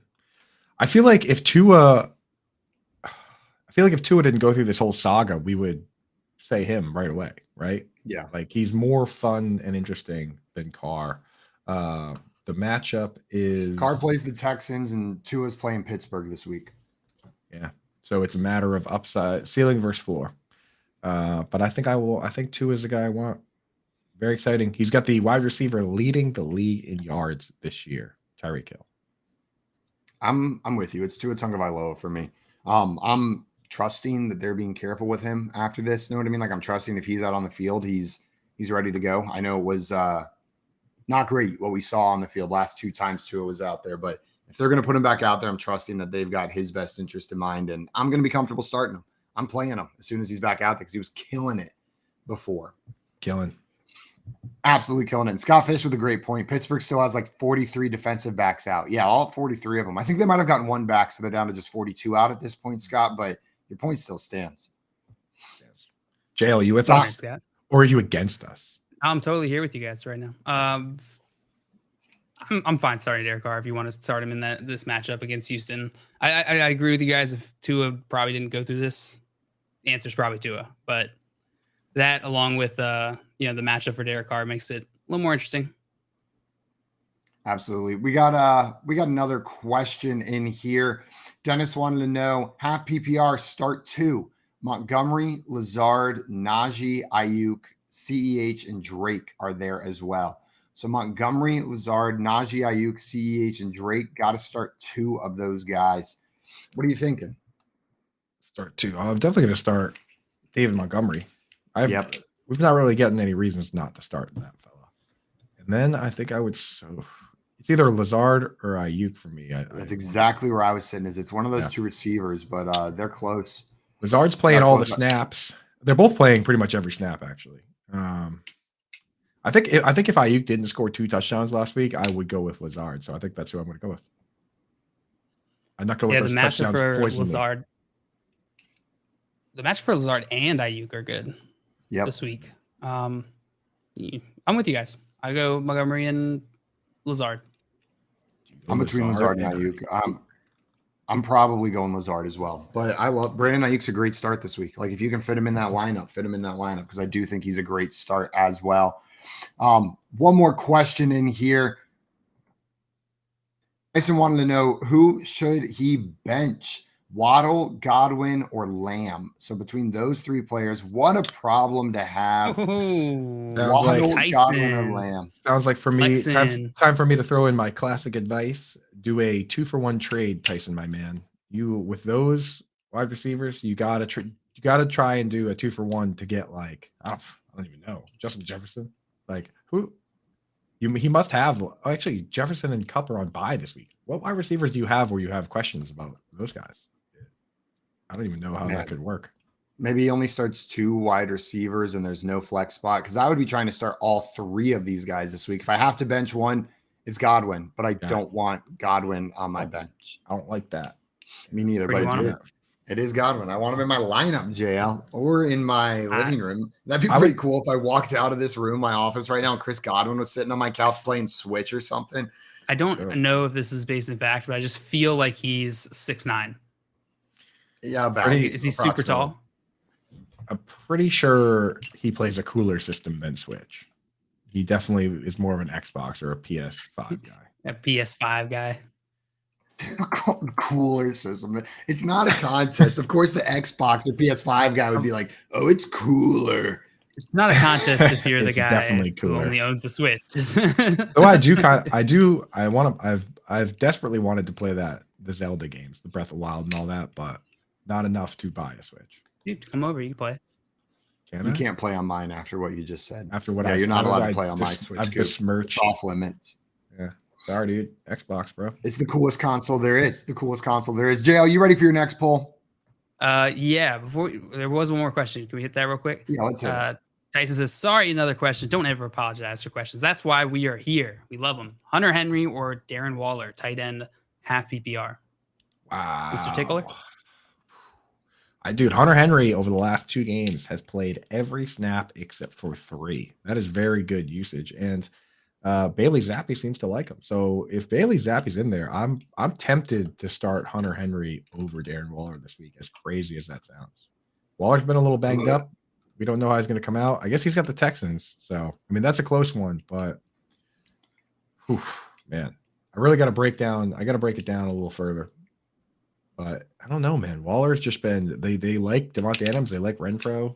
Upside doesn't seem that great. Is Waller in the glob? He's getting there for me. I hope not. He's getting there. You got to start Darren. You got to start Darren Waller. Can't start Hunter Henry. Is Hunter Henry out of the blob? Hunter Henry is really in the glob. He's so blobbed. He captain of the glob. He might be the blob. Yeah, like he is the blob. He's like the guy who's been in high school and he's like 25. He's coming around with Bailey Zappi, but when you think about his earlier games this year, the floor is so low. Like Darren Waller's not going to have a game where he has 1 or 2 targets the way Henry did in the early season. So go with Darren Waller. I've pivoted. I had to think through it. It's Darren Waller. Darren Waller, man. Yeah, I think I'm with you. I'm not benching Darren Waller for Hunter Henry. Not against the Texans. It's too sexy. Too sexy of a matchup to put Darren Waller on your bench. JL, you agreeing with us? I'm going to go Hunter Henry. Hunter Henry. Yep. Hunter Henry. Yeah. It's kind of scary how close it is, but I still got to stick with Waller. Is it because you like the way he smells? Even as a Patriots fan, it's because of his smile. Oh, his smile. I thought it was because of his smell, his scent. Stench, his musk. His musk. Fresh cottage cheese and lemon, I believe. My Auntie Koopy would pick Darren Waller, and I have to lean to what she would go because she's the smartest and she's the coolest. So Auntie Koopy the goat. There you go. Okay, JL, let's hit your next poll. We'll keep answering these questions in between polls, but here, this one's coming to you. Who was the better running back between these two players? Barry Sanders or Walter Payton? What percentage of people said Barry Sanders in this poll? Wow, dude. That's a tough one, bro. Peyton Manning was a quarterback, so he probably didn't run that much. I'm gonna go with this came from Herb Lawrence, just so you know. This came from Herb Lawrence. Herb Lawrence. Yep. Herb sounds like a Bears fan. Herb Kirk Street. What was your answer? I'm gonna go with 68%. In favor of Barry. Always side A, yeah. Yeah, Barry's 68% from JL. Coop, what are you going with on this one? Barry Sanders is my favorite player of all time. That's a fact. Just love the way he was exciting, and also like, how can you be that exciting and also not be a showboat? Like he would just, like run all over the field. He'd run 50 yards this way and then 60 yards this way and score a touchdown, and then he would just flip the ball to the ref and like shake his teammate's hand, like you know what I mean, like it was a business transaction. Like there's something about that I really love. So that's my favorite player, Barry Sanders. And I don't have a Barry Sanders jersey, so anyone listening, maybe a special aunt of mine, maybe my buddy Swansea Sea Snakes. If you're looking to get me a Christmas present, that's the one. Your birthday did just pass, so I just want to. With all that being said, I think it's close enough between these two players that I'm going to go on. I was trying to save JL. I was going to give some more additional information, but we're just going to roll with it now because Coop made his guess without the additional information as well. This guy's from Chicago. I picked up on what it was. This guy has a picture of it. His banner picture is a deep dish pizza. This guy's the co-host of Locked On Sox. He's the Chicago White Sox co-host. He's from Chicago, and he's formerly of 670 The Score, which is a Chicago sports talk radio station. Really hoping it was just like a podcast about Sox. I have not looked at the answer yet here, so I don't know if it affected it, but I just wanted to make sure you guys knew that it was Bears related, but it was too late. Too late for definitely affected that. What you're saying about Barry Sanders shaking hands, Coop, reminded me. Maria showed me this TikTok yesterday. It was just Joe Burrow going out himself to like random NFL players. Have you guys seen this? No. I got. He like walks up to Aaron Donald. He's like, hey, Aaron, I'm Joe. Nice to meet you. She's like, I know you are. That's who you is. I sacked you like 8 times in the Super Bowl. Remember? It was really funny. Very funny. So what was the percentage you went with? No, I went with 68%. Which over or under, Simon. Which now we've learned that's probably going to be crazy wrong because this guy, big Sox guy. And Coop, you went with what? You went with the under? Under. Coop went with the under. We had some guesses in the chat. Tommy with 58%. Dustin with 30%. Well, the actual percentage of people that chose Barry Sanders in this poll was 26%. 26%, JL. You were very wrong on that one. Meaning Coop is going to get to the Queen Bee. JL just got the rug. He got rug pulled so hard here. I never stand on rugs. You should have got another guess. You should have got another guess after we found out that guy lives in Southside Chicago. I tried to jump in. I tried to jump in and warn you guys, but you guys didn't want to hear it. You didn't want to know that the Bears were in this guy's handle. We can't handle it. Didn't matter what I had to say. I said Herb sounds like a Bears fan. Did I not? Check the tape. No, you did say it. You did say that. You said that, but I couldn't confirm yet. Tommy in here with the what? What? Absolutely shocked. This is a Bears fans Twitter's account. Coop, you shocked by this? Would you pick Walter Payton or Barry Sanders? It's obviously Barry Sanders, and these Bears fans are just super biased. You know what I mean? Walter Payton, he was good. Obviously, he was good. He was amazing. Probably the second best running back of all time behind Barry Sanders. So if you put him in a head-to-head poll, Barry should win this handedly. 68%. If you ask unbiased crowd, I think it would be 68% Barry Sanders. I bet we could find a poll between those guys that was asked by an unbiased one, and it probably would be exactly 68%. So. Exactly on the dot. Well, too bad this poll wasn't. Joe, you're going to get no points for that. Dustin would have gotten a couple points for his guess of the D unit. 30%. He was only 5 percentage points off, or 4 Scott percentage Fish said, points I'm off. starting a pod called Socks on Lock. Interesting. I like that, dude. Co-host It's- Drew it's- Lock. Dude, I was Socks gonna on say, Drew yeah, Lock. just like socks all over him. It says the cover's the same naked covered in socks. I like that. Are you naked if you're covered in socks, though? That's a good question. Bit of a riddle. I mean, There's are you Trap Drew wearing the Lock, socks, so- or are they just on you? Because like you can be Just on naked you. under a blanket. You're still naked under a blanket. At what point does the blanket become like a toga? Does it have to be clipped? Yeah. It has to be clipped in the back. If it supports itself, it's clothing. If Okay. when you stand up, it doesn't fall off, then it's The clothing. moment you try and hide anything underneath it. So if you put like a blanket over your shoulders like a shawl, but like your wiener's out in the front, you're technically wearing clothes. Is what you're saying? You are, You're not naked. You are you're, not. you're clothed. accessorized. You're just not dressed. Yeah. Okay. That's fair. I think that's right. It's like if you just put on a scarf, but you're fully naked. Yeah, I'd say you are that's right. just absolutely. You're just yeah, naked with a scarf. you're wearing a scarf. You have clothes on. That's but actually the name of my autobiography. naked in a scarf. Naked in a scarf. scarf. Man, every once in a while, I'm like, man, I can really pull this scarf off. But then I put it on and I walk outside and I'm like, I live in Texas. There's no need to ever wear a scarf. Like, it doesn't matter how good this looks. I am being ridiculous by putting this on. Like, there's just never And weather Miss where Macy where it's 3 hours. necessary. Like, That's like, Like- yeah, that's like anyone up here wearing a cowboy hat. Although my buddy Rory did wear a cowboy hat to my wedding this week and kind of crushed it. So I guess I don't respect One- anyone who wears a cowboy hat non-ironically. If that's a word. I you wanna say disagree that with that. knowing Rory, I think it was at least partially ironically. Then I'm totally cool with it. It's great.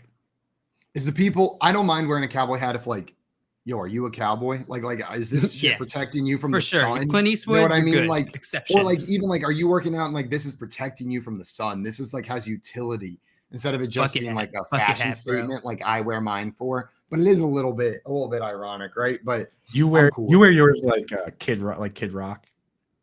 yeah, Tip down exactly. Yeah, with a little- So this is the Full second bouquet coming out of your day mouth. in a row I've managed to call you Kid Rock. yeah. I'm going the other route today. My icon, Kid Rock, just who I aspire to be Cowboy. is the way I'm going on that one. We got Nick in here saying, "Congrats on the wedding, man! Thank you Nick, so Nick. much." But I didn't get married recently. Congrats though. You should have said that to Coop. Coop, congrats on the wedding from Nick, giving you a big old congrats. Thanks, dude. Yo, what's your guys' policy on wearing a sombrero unironically? Dude, pro sombrero all the time. It's kind of hard to wear one with this headphone, but I'll rock it. And Yeah, I imagine that's not thank you, working Nick. I was very well. born in the darkness. Nick also has a question. Robert Tonyan or Daniel Bellinger this week? I'm still going to go with Tonyan, even though Bellinger finally did play a full snap share. I don't quite trust Bellinger the way I do Tonyan to at least get a couple targets. And this past week, he got 10. I think Tonyan's on the up and up. I did a little more looking into what Scott Fish said yesterday about Robert Tonyan no longer Scott being Fish? the famous Scott Fish, who, if the chat is correct here, it's his birthday today. What? Happy birthday, Scott Fish. His birthday today? That's what Joey said. That's what but Joey I'm said, still dude. saying. Is that not in my true? calendar. Is that true, Scott? But anyway, Dude, like I would have saved your birthday in my calendar. I looked at it, and throughout the year so far, Robert Tonyan has been playing like 53%, or he's been running routes on 53% of the dropbacks. So if he had kept that going for this game, when they ran 51 pass plays, he would have only run like 27 routes. This week he ran 39. So Scott Fish is right that they did ramp him up a little bit this week, and I think that does continue, in which case I think Robert Tonyan has a real shot to potentially be a top 2 target on the team. Daniel Bellinger, I'm going Tonyan. Though, if I remember correctly, what Scott was saying is that he's at 100% now. This is not limited. Like they ramped him up and this is said their this most they're isn't gonna use. being limited. Yeah. In which case, like how the wording was.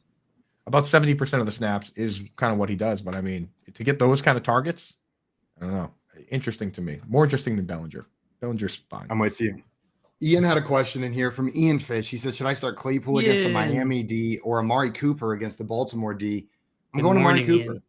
I'm going Amari Cooper too. I'm going Amari Cooper. Amari disappears By the against way- good corners, and Baltimore doesn't have any of those. So give me Amari Cooper. Amari Cooper. And then Tyson has one Marlon more question for Humphrey. us. He said, would you start Kenyon Drake or Tyquan Thornton in PPR? JL, you going Tyquan Thornton or Kenyon Drake? What are their matchups? Well, Kenyon Drake's playing the Browns, and who do the Patriots got this weekend? Bears on Monday Night Football. Bears. That's fun. That's right. Bears.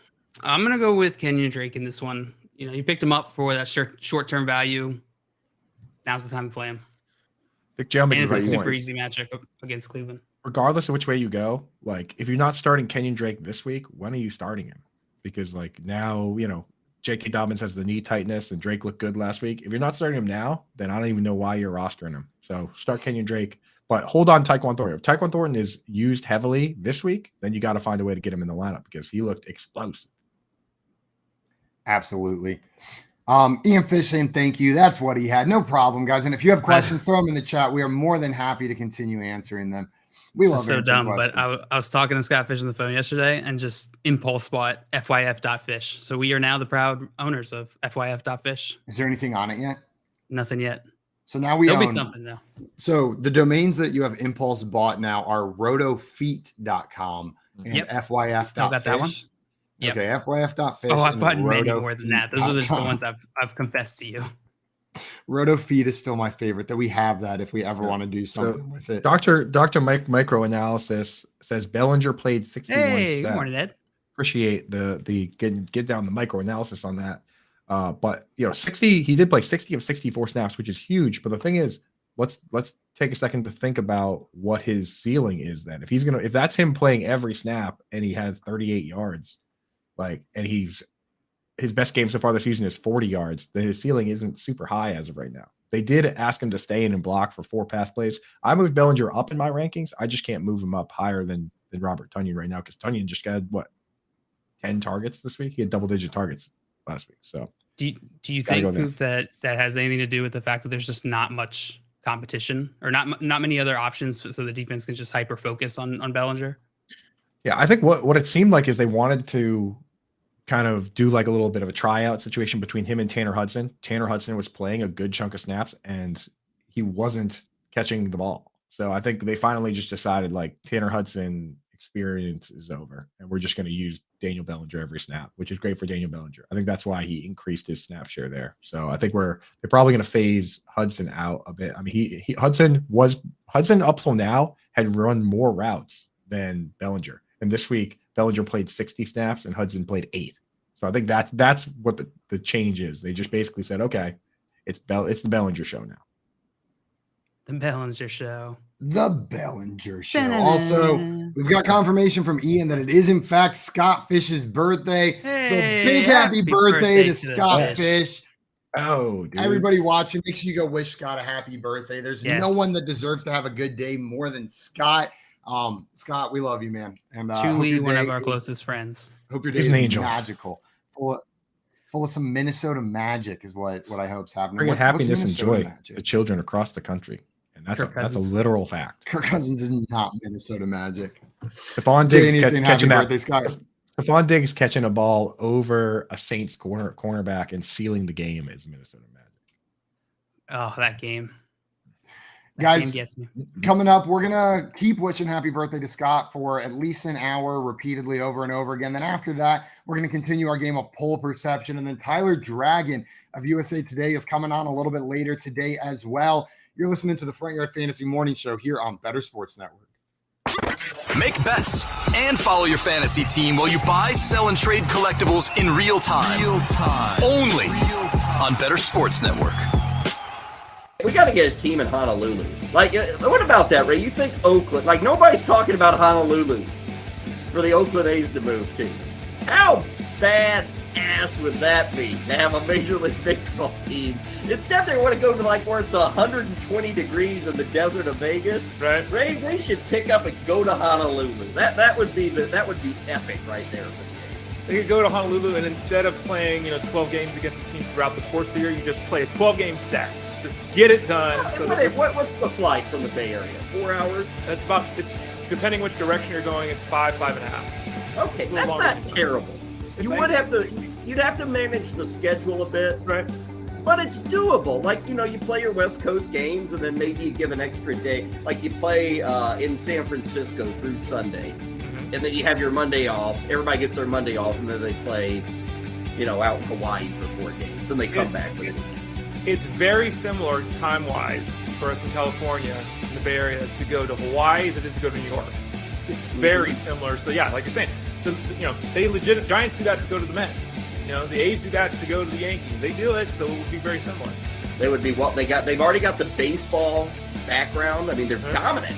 The island loves their baseball. And Ray, you could even rebrand the team from the Oakland A's to the Oakland Lays. You can do the Lays, Ray. Look at that. Good. That's actually, there's no way that would ever happen, but that's pretty good, Kyle. On the fly. I'm giving away like free marketing right here. Good work. Right on the show. The plan is for them to stay here, but the fans hate them. I don't know if the city likes them. They can't. I mean, it's embarrassing. I don't know. The plan There's a lot of land in Hawaii. Just think about the views, Ray, of the Pacific. It would put your crap ballpark in San Francisco to shame. Like, everybody thinks that's a good view. Right. They'd have like waterfalls and real palm trees and the Pacific Ocean. People like, trolling fire in the 7th inning They would stretch. make the Giants Park look like, the vet in Philly. It would look that awful if they moved to Hawaii. And then you go to your flip-flops or shorts. They serve Mai Tais. They give lays away. The first 5,000 fans, whatever. Well, everybody in the chat room loves it. Every time I get a compliment, I don't bring it up on the show. Oh, okay, sorry. I don't want to be that guy. Call, chat, enter contests in real time. It's Sports Talk 3.0 with Better Sports Network.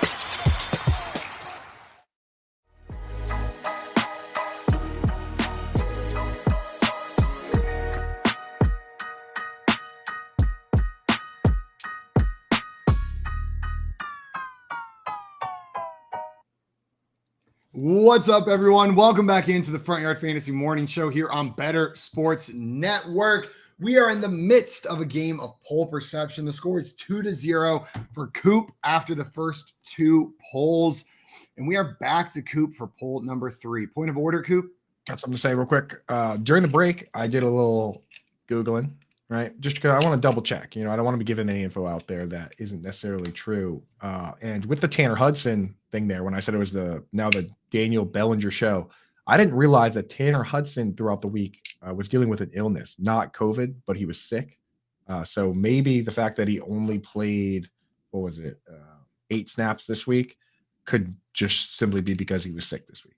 So with Daniel Bellinger, we moved him up. We kind of like what we're seeing. He's ramping his way up. I want to see just one more week where Tanner Hudson's at full strength and Daniel Bellinger plays a full snap share, because that's been what's holding him back, is that randomly they would just have Tanner Hudson come in and Hudson is playing like wide receiver. Like, it's almost like they were using Bellinger like Durham Smythe for the Dolphins, and then they would bring Tanner Hudson in to be used like Mike Gesicki. So that's what was holding Bellinger back. If I want to say that, because Hudson hasn't done anything despite those snaps. I would hope that Bellinger keeps that role after this week, but who knows? But just keep that in the back of your mind, that if you're wondering what's going on with Daniel Bellinger, if he's not doing anything next week, it could be because this Tanner Hudson guy, they like him for some reason. So there you go. Just had to add that in there. Get well soon, Tanner, and stay on the bench. Man, we got a bunch of happy birthdays in the chat for Scott Fish as well. Mel Dane saying happy birthday, Scott. Jolly Rancher with the happy birthday for Mr. Scott Fish, and Better Boss Matt in the chat with a happy birthday for Scott as well. Nice. The GOAT. The GOAT. Coop, you ready for your next poll? Oh, ready. Here is your next poll. The next poll is: enjoying craft beer is side A, normal, side B, hipster, or side C, neither. What percentage of people said that enjoying craft beer is normal? Wow, dude. Who asked this account? Is this a sports-related account? This is from Tim Anderson 87. And if you give me one moment, I can give you a little bit more information about who Tim Anderson is. Social Security. Tim Anderson is a tribune of the people, maven of the internet, social media cognoscenti, Twitter bon vivant. Okay, so he's a hipster himself, and he asked this question. Bon I think everything right there points to hipster. Bon? So this guy lives in Portland for sure. There's no he question. is Fred Armisen. Yeah. Okay. He's from Canada, is what I'm gathering. Vancouver. Awesome. So, okay. I think enjoying craft beer. I think people are going to side with. Normal. But hipster's the funny answer, and Twitter always goes with the funny answer. I don't know who would pick other. I'm going to say that 54% of people say that it's normal to drink craft beer. 54%. Final answer? Final. Lock it in. Coop locking in 54%. JL, do you think the actual percentage of people that said normal for drinking craft beer is over or under 54%? I'm going to go with over. JL going with over, taking the over this guy's a on maven that one. of the internet. It's a hipster. They love craft beer. Tommy in the chat guessing 65%, but on the hipster side, so he's going with 35% on the normal side. Guys, if you're watching this, you want to play along, throw your answers in the chat or hit that call in button and come up on air with us and play some poll perception with us. Reminder what we're doing here. Coop just set the line. He was guessing what the actual percentage was. JL's guessing over under. They're going to score points accordingly. Coop, you guessed 54%. The actual percentage of people that said it was normal was 52%. 52%. Great guess, Coop, on that one. You're within 5. Going to give you 5 more points, bringing you to 7. And JL, unfortunately, you were wrong on the over. Going to leave you at 0 points, 7-0 right now. I'm a glass half full kind of guy, Simon. Well, this glass is empty. I was going to say this glass is empty though. There's a glass of craft beer. Yeah, there you go. How do you guys feel? If you show up at a bar, are you ordering a craft beer or are you ordering a Beelzebub? Like you sit down for dinner, you're at Yard House. You're at a place with all sorts of stuff on tap. I love Yard House. I know you love Yard House. That's why I threw it out there. I knew you could. All of my Yard House memories are with you. So in Vegas, yeah, at one specific Yard House. The Yard House by the link in Vegas. If you're ever in Vegas looking for me in JL, that's probably where we are. That's where we'll be. Forget the casinos, forget the sports book. We're not at Circa. We're not watching the Raiders play. We are eating at Yard House. Sitting, not standing. It's me, right? I go for beer choice. My beer choice, like my choice of beer, is entirely situation. The round's over, JL. The round's over. The points have been awarded. We're just talking about beer now. 99% craft beer. My beer choice is very situation dependent. Like if I'm going to if I starting to drink anytime early in the day, I go with Bud Lights because you can't just be crushing like 7% beers all day. That's a dangerous game. So, but if I'm going to sit down at a nice dinner or whatever, I'm not going to get a Bud Light. Here's another situation. If I let's say I go to a sports game and all the beers are like $12, then I'm going to get the craft beer because you get more bang for your buck. It's, if it's like $10 for Bud Light, 11 for craft beer, give me the craft beer. So there's a little math that goes into it. There's a little situational awareness you got to have when it comes to beer choice, but that's the way I go. I don't know, Jim. How do you handle it? You know what sporting event I went to with the most reasonably priced like food and drink? It was the Masters. When I was at the Masters, someone hooked me up with a ticket, but once you get in there, like the food and drink is cheap as hell. The sandwiches are like $1 or $2, and then beer is $4 and comes with a Masters cup. Like instead of sitting at a baseball game spending $18 on a Michelob Light or Michelob Ultra, you get a $4 beer and a souvenir cup. Like shout out Masters. That was pretty awesome. But I'm with you, Coop. If it's hot outside and I'm outside, like it's situation dependent. If I'm on the beach, throw me a PBR, a Bud Light, a Rolling Rock. But if I'm sitting down at dinner or in my living room having a beer, I want like a nice craft sour is what I'm going for. Ooh, craft sour. Are all sours craft? Yeah, beers? I'll go ahead and say yes. I'll say yes too. Maybe. I'm not sure. Joe, what about you? About the craft beer? Yeah. I as Dr. Microanalysis knows, is Maria's dad and big beer guy, but I'm not deep into the beer game. Like I don't like the real funky tasting ones. I'm a good like solid lighter summer beer shandy type of guy. Yeah, summer shandy type style. Like I'm good with that. So I typically am not going to spend like $74 for a craft beer at a restaurant. Sometimes I don't even get beer. Sometimes I just drink soda. Which is nice. Sometimes I go to a restaurant and I take a tour of the cocktail menu. That's why, like, whenever you go to a place that has all these fun drinks on the menu, just start working your way down the list, right? Like, just like, I'll have this one, and then I'll have this one, and like they all have funny names. Like, yeah, the Absinthe Ruth. What the heck? No, that's kind of want it. To your point, JL, like being an adult, like, and, drinking like beers and mixed drinks and stuff all the time, when you do actually sit down and have a Coca-Cola, it tastes so good. You're like, what is this delicious elixir here? Why doesn't it taste like poison, like all the other stuff I've been drinking lately? You know what I mean? Like, it's something about just having a Coca-Cola with like lunch or like a burger it's nice. Yeah, for me, it's like ginger ale, nice, refreshing ginger ale. But I like noticed that I have like a reflex to just buy a drink when I go out, even though like I know I'm only gonna have like one, and it's gonna cost way more money. I'm not gonna like feel anything for it. Like I'm not drinking it for anything other than just like because socially it's fun to have a drink in your hand. There's a bar or a restaurant in San Antonio called Hot Joy, and it's like this super cool Chinese American fusion restaurant where they do cool things. And it's a tiki bar themed Chinese American restaurant. And so they have sick drinks. And then on the menu, they have something called Captain's Choice. And it's $3 cheaper than all the other specialty cocktails. You just don't get to choose what you get.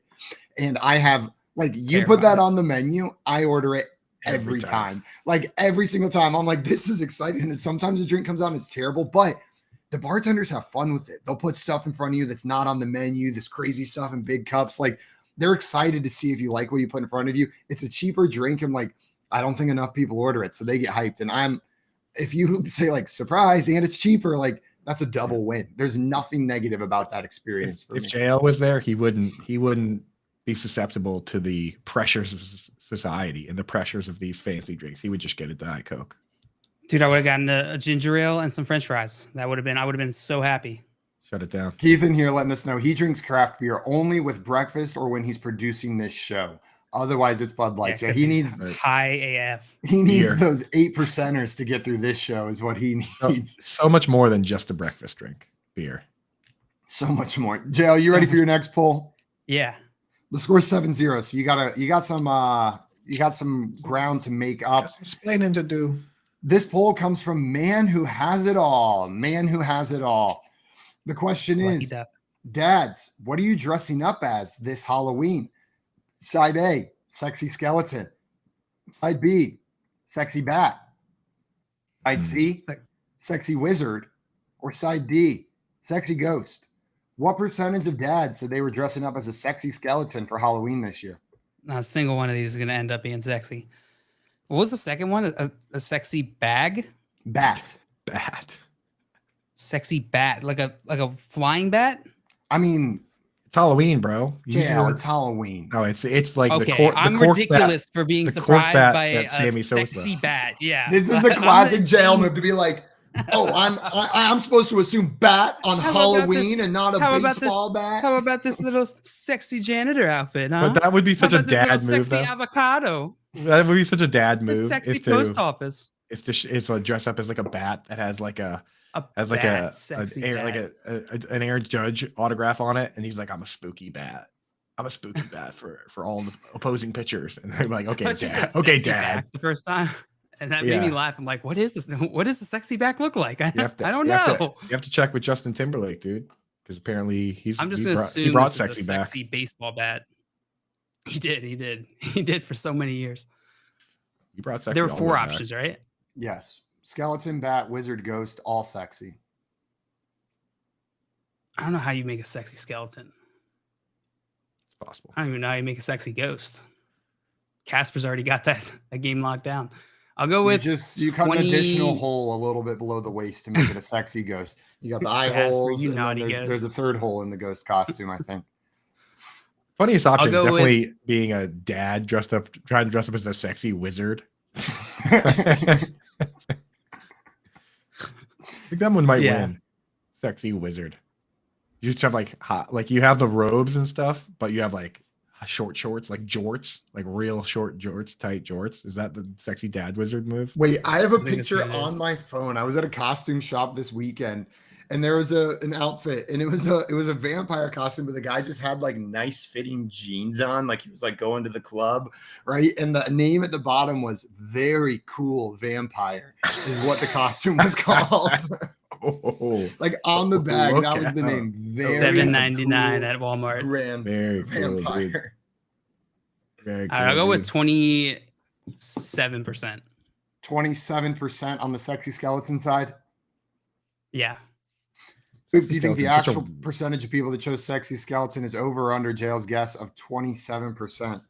Dude, I can't see with those 4 options. I can't see more. I think Wizard wins, in my opinion, but I can't see people picking sexy skeleton. So I'm gonna go under. I think it's gonna be under. Coop taking the under on this one. We had some guesses in the chat. Trenton double guessing 18% and 14%. We must have convinced them about the skeleton talk. Way to cover your bases, and dude. Dustin with 15%. All dads are going as wizards because they have beards. So he's with you on the wizard side over there. I just Googled sexy bat, and there's not a single man through 6 pages of Google image results. There's not a single guy. I believe it. I 100% believe it. So I'm just gonna assume that it's this other costume that these women are wearing. In which case, I stand corrected. Pretty sexy. What's up with some of these bats, dude? Dad would look pretty sexy in a bat costume. Because the actual percentage of people that chose sexy skeleton was 21%. 21% JL. Outside of that 5 percentage points by 1, you were 6 percentage points away. So that's going to give you 3 points. Coop correctly picked the under, going to bring him to 9. So the score is 9-3. I was able to scroll far enough that I found the sexy dude bats, and I wish I had not. Oh, you got to set it to Keith so you can put it up on the screen. There's one here that is just. I thought you meant send the costume to Keith. So yeah, that buy he that can costume wear it. and send it to Keith. Yeah, Keith needs to be a sexy. He's just sitting in the background. It's not even a costume, dude. It's just good. He's wearing his back costume. Buying some like black wings and just taking your shirt off. That seems to be the play. We should try to individually for the show each come as one of these. Like between the 3 of us and Keith, each one has to wear one of these costumes. Sexy skeleton, sexy ghost. We're gonna ghost. do dress up, right? We're gonna do dress up. We have to. I'm doing a sexy We have wizard. to do dress up. Coop, you already are a sexy wizard. You're a wizard of sexy baseball bat. Sexy or baseball sexy bat. back. I'm gonna fight you. We're bringing sexy back as wizards. God, why'd you have to say those words? That's one of those songs that just like lives in your head. Like it's in my head for the entirety rest of the day. Eric, in your time, Is that how it goes, dude? That's how it goes. Pretty good. I didn't know you wrote that song, Joe. Dude, we're gonna got that on lock. YouTube's gonna copyright. I didn't write it. That. I just perfected it. You sounded just like Timbaland. I am Timbaland. Guys, you ready for your last poll? Nope. Well, we're going through it anyways. This one, you guys are both going to be guessing a number. Dale, in order to win this game, you have to get this last one exactly right. You need to hit it on the dot. No problem. problem. If you do that, you will be our champion. Otherwise, Coop's got the win. Here's your final poll. For people who have watched it already, do you find Halloween Ends scary? This comes from Source Halloween, the Halloween movie source. Side A, yes. Side B, no. Side C, What percentage of people said yes, that they find Halloween Ends, the new Halloween movie, scary? You been keeping up to date on your Halloween movie reviews? No. I was going to say, no, I haven't. Thanks for asking the question, Simon. Really appreciate you throwing that out there for us to talk about. Yeah, no problem, guys. I really appreciate you answering the question I threw out there. It works well when we talk and other people respond. Trenton in here says sexy wizard is weird football kicker stats. Sure, absolutely. Without a doubt. What was the question again? Sexy wizard if weird football kicker stats.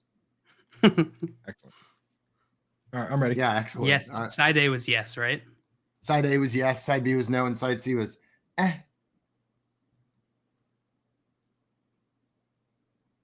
What are you guys thinking? You got your answers written down? Ugliest number I've ever written in my life. I was too busy. I'm ready. I was too busy drawing this. Say about that number? I was too busy drawing this sexy wizard. Oh, I can't get it to show up because my camera's. Oh, so sexy.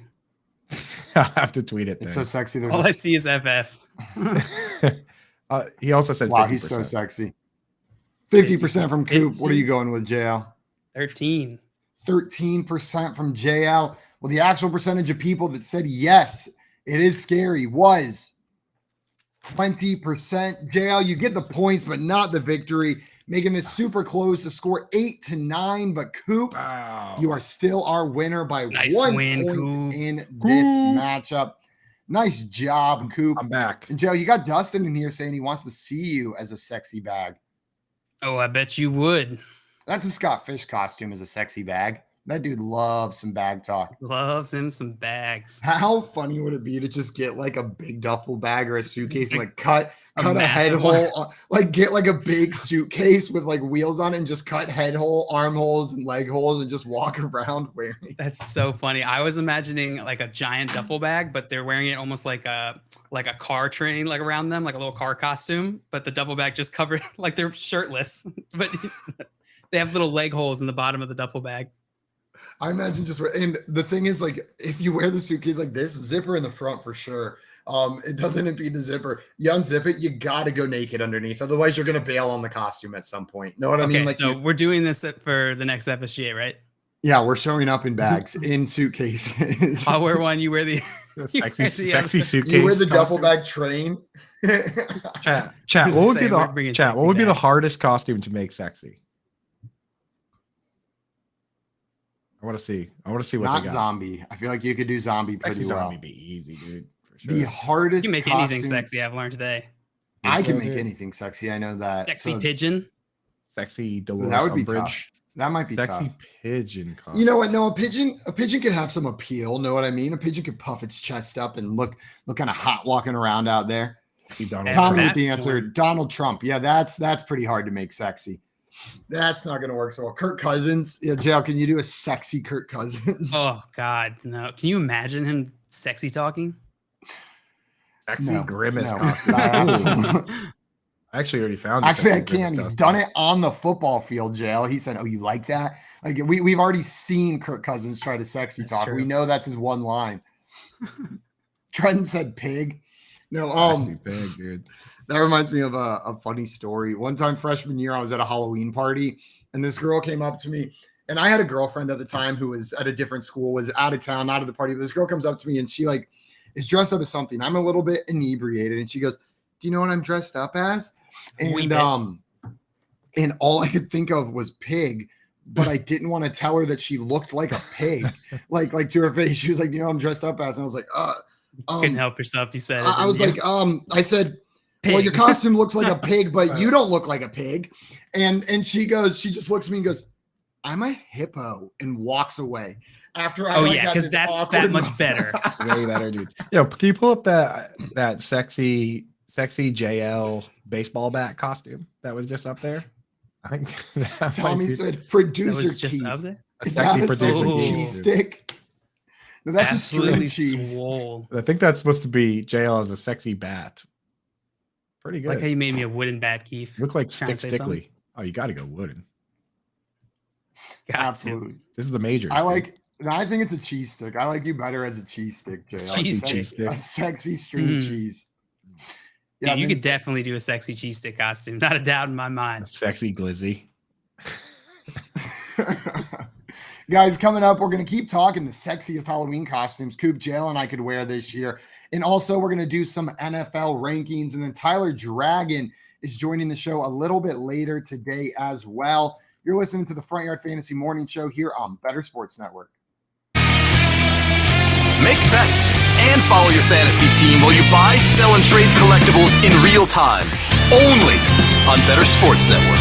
I got to tell this story, okay? So we're out in Canton, Ohio, and we decide to go eat late at night, like after midnight. We decide to go to the Waffle House. Somehow, Fenstey's never been there, even though he lives near it. I'm in New York, New Jersey. There's no Waffle House close by. So if you go to the Waffle House, what are you going to eat more than likely? Pancakes, waffles, eggs, and all that, right? So, of course, our guy Rich, he gets breakfast. I get breakfast. Fenstey doesn't. He's never been to a Waffle House. How do you not have waffles? Like, it makes no sense. Dude, there's a time for waffles. I eat breakfast at midnight. Come on, man. That's the thing. I didn't want breakfast, man. I got like, what was it, like a cheesesteak sandwich or something like that? That's like someone who has never been to IHOP going there and ordering a burger. Who does that? That I wouldn't do. That I would not. That's the equivalent of what you did. Well, I don't even know what you had. I got this steak sandwich, which was steak excellent. Sandwich at the Waffle House. Never been there, and that's what you get. You're an odd guy, man. You are. I'm not an odd guy. Yes, you are. Can we get a vote? Can we get a vote in the chat, please? I mean, if you've never been to Waffle House and you get a steak wrap, something's wrong with you, right? Don't you have to get waffles and eggs and bacon and all that? It's the Waffle House. Yeah, I hear you, man. It was my first time, okay? Ordering the hash browns was already complicated enough. Smothered and covered, and it's almost like it's crazy how much combinations you can have. And I know that everybody's killing me for it right now. And no, to our producers, I don't get pasta at a steakhouse or anything like that. No, Alfredo, that's what he gets at the steakhouse. Do you follow me on Instagram? I'm always on that grill. You know how much I love steak. Why would I go to a steakhouse and get pasta? Because you go to Waffle House to get steak wraps. That's why. I didn't know it was all waffles, bro. I thought it had like a little bit of everything. That's why. You know, I didn't realize they were famous for the waffles. Hey, look. You know, the name of the place is the Waffle House. What else would they be famous for? You know what? That's fine. I guess it's a hot take getting a steak sandwich. As long as it was good, I housed that thing in 10 seconds. Okay, you were never there, and that's the first time. You're not going to try a waffle? Do you admit it was a mistake? I don't really like waffles. Call, chat, enter contests in real time. It's Sports Talk 3.0 with Better Sports Network.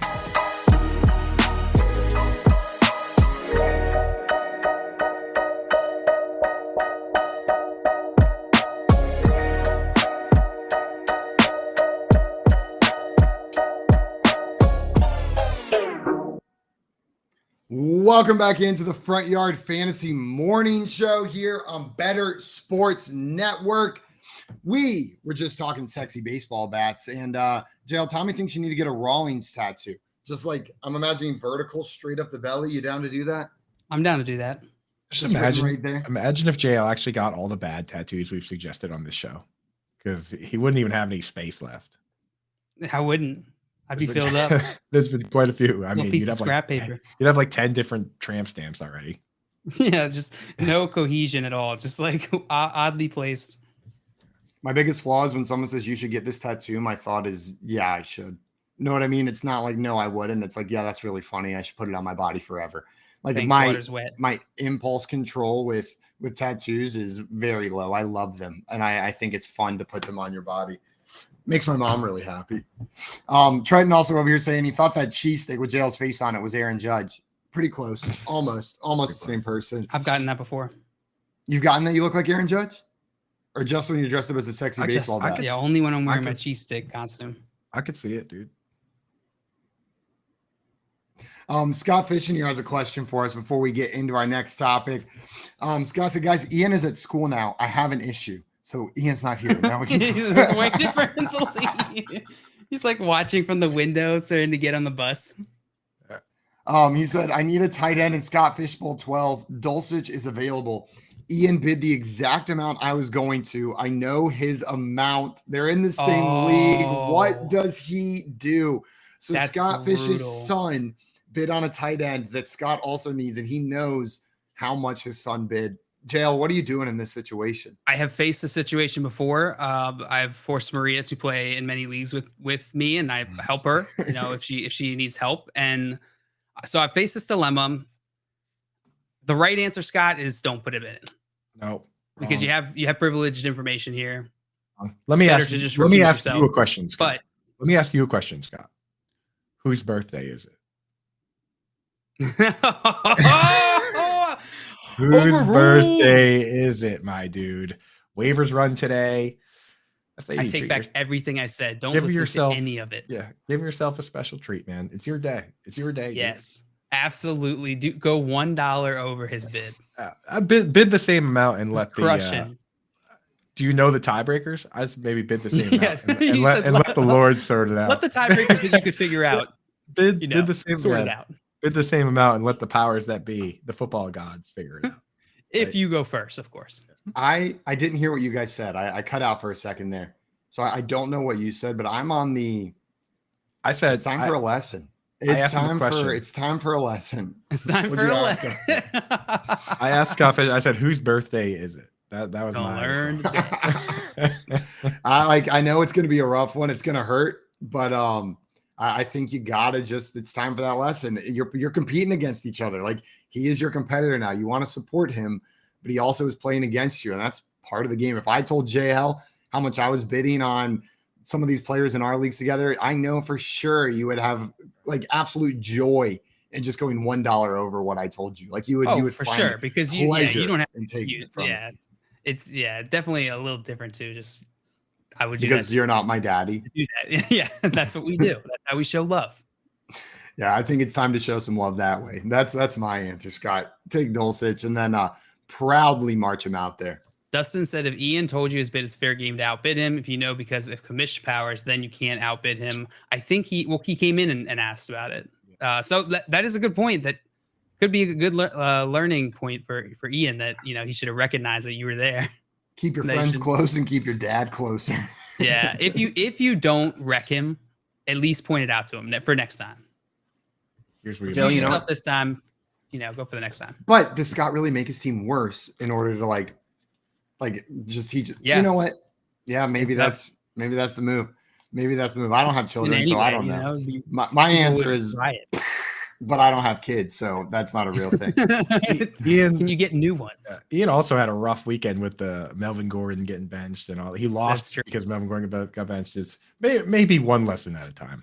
Maybe we let him off. I love watching Ian's love for this game bloom. It's like truly the best part of the season so far. But there's got to be the pain too. Otherwise, you don't really get into fantasy football. Know what I mean? Like you need those experiences as well. You need the highs and the lows. You need your dad to outbid you by $1 for the tight end that you needed on your team. Like you got to have that experience where you're just like, no! He'll never forget if you do that. He'll never forget it. He'll bring it up the rest of your life. The rest of your life, he's going to be bringing that one up. Guys, I wanted to talk some trade values right now. I don't know if Alex is going to be able to join us today, but on Wednesdays, we're always pulling up the trade value charts from our friend Peaked in High School. So I'm going to go ahead and get those pulled up. For those of you that have never used these trade value charts before, one, make sure you go to Alex on Twitter. He's at Peaked in High School FF or Peaked in HS_FF on Twitter. He puts out trade value charts every week, which aggregate a bunch of different rankings from different sources, trades going down, and puts out what the public's perception is on the value of these players. If you're trying to put a trade together, it's the best place to start. It is a beautiful place to start and start enjoying the trades that you're going to get done after this. It makes it a lot easier. Yeah, you can think of these as like market values, right? Not necessarily. There's nuance here. There's a lot of people use trade calculators thinking like this is rankings, right? This is the players. This is what we can expect the player is going to return over time. And that's not what Alex is doing here. He's trying to capture or measure what the market feels. So use them in that way. Absolutely. I'm going to pull up a link to these that we can throw in the YouTube chat. Yeah, and we'll get a link over there in the BSN chat as well. It's in YouTube now. If you go there, this is to his Twitter account. You can just click on that link. It'll take you to his Twitter. Hit that follow button while you're there, and then check out these charts as well. Once we get in there, pulling these up, is there anything that immediately jumps out at you as giant risers in this chart? Because there's one player that's just screaming at me. He went up 12.5 points last week, another 17 points in the chart this week. And that's Kenneth Walker jumping up into tier 4 ahead of guys like Damian Pierce, Najee Harris, Miles Sanders, and right below Josh Jacobs, Aaron Jones, Breece Hall in value. Did we not say it? I mean, I guess it's not like a hot take, but that was what we were talking about with Kenneth Walker going to take over for Rashad Penny. We were like, this doesn't happen. You don't have guys like this who can ascend to this value throughout the season. It's rare. So Kenneth Walker this year, especially if you're in a new league, he creates a great test, great litmus test. And it's something I used to refer to it as the Alexander Madison test, which is if you look at your league and if Alexander Madison is rostered in that league from year to year, so like every year he gets drafted, then in that league, I'm willing to use my waiver claims and my fab on lesser players early on. I'm willing to go out there and be like, okay, I'm going to go out and get this guy because there's not really the big one coming. Like if Kenneth Walker was rostered this entire time in your league, at what point is there going to be a guy that's worth 100 fab in your format, right?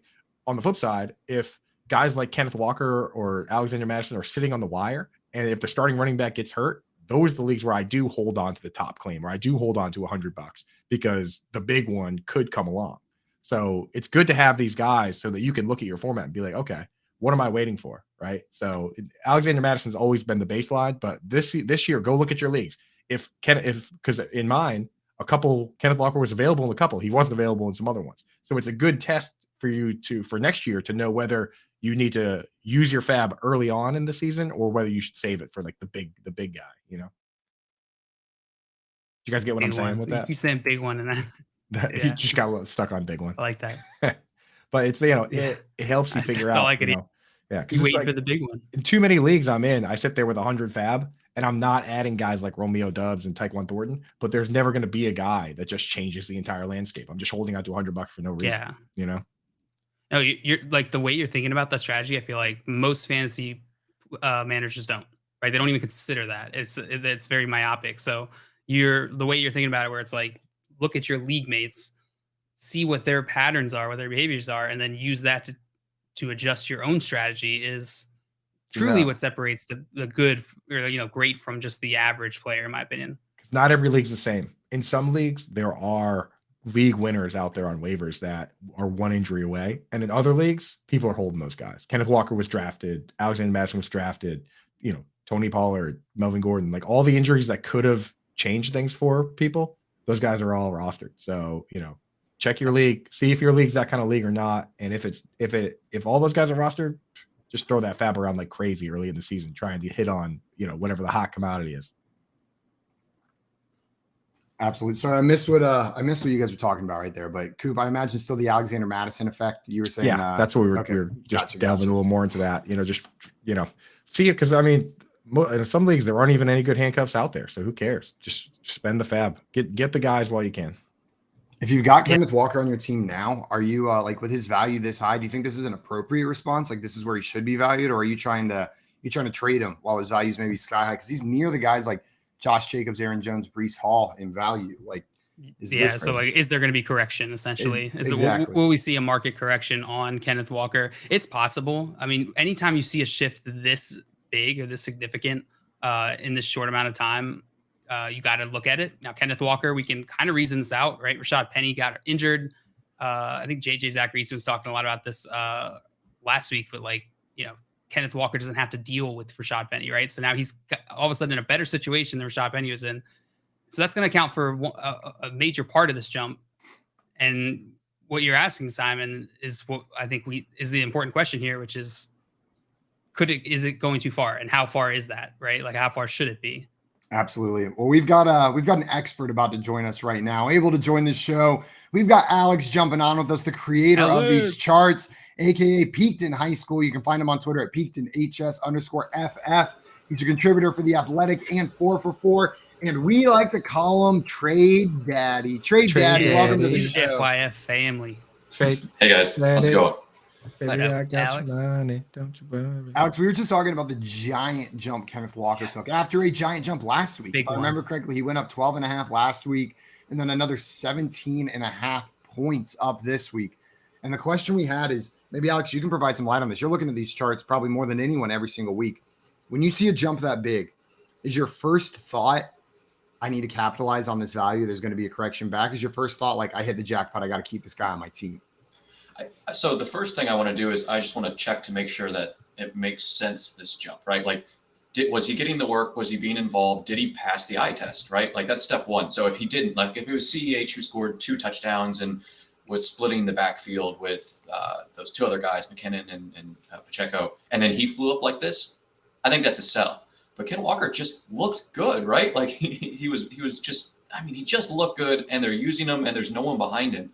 So it makes me not necessarily want to sell high, because I mean, he could still go higher, right? Like, he's just getting the work. He's not competing with Rashad Penny anymore. DJ Dallas wasn't on the field. Like, he was just getting it all. Yeah. He can perform similarly to these guys. For the rest of the season, he can perform similarly to the rest of these guys. That's absolutely within his range of outcomes. It might even be the most likely outcome. But yeah, I think you're right. Maybe what we're seeing here is like Kenneth Walker. There's like a normal distribution around Kenneth Walker where, like, we're going to see some variance among it. But you're right, Alex. Like, everything's pointing to him being able to do that. The opportunity is there. In looking at these and looking at the values on this chart, at first I thought that Kenneth Walker got moved up too high, but then I just realized that Josh Jacobs is way too low. Yeah. Like that Josh Jacobs is what you cut out for a second. Josh Jacobs is way too low. Like for me, I don't see why he should be top 5. Like he's playing like every snap, back to back 140 plus yards. He's gotten 5 targets in every single game. He's already had his bye week, so he doesn't have another bye week. Like I don't know if the chart factors that in, but like Josh Jacobs at his value on this chart, I think he needs to be much higher. And if you move Josh Jacobs up, Aaron Jones ahead of Josh Jacobs? Like why is Aaron Jones ahead of Josh Jacobs? That's bizarre. Alex, I've told you this before, but this is where like if we could be able to see Josh Jacobs' change in value over like the last 3 weeks, it'd be crazy valuable. Yeah. I feel like because I'm curious. Like if he just went up 2, that's not a big change. Has he always been this low?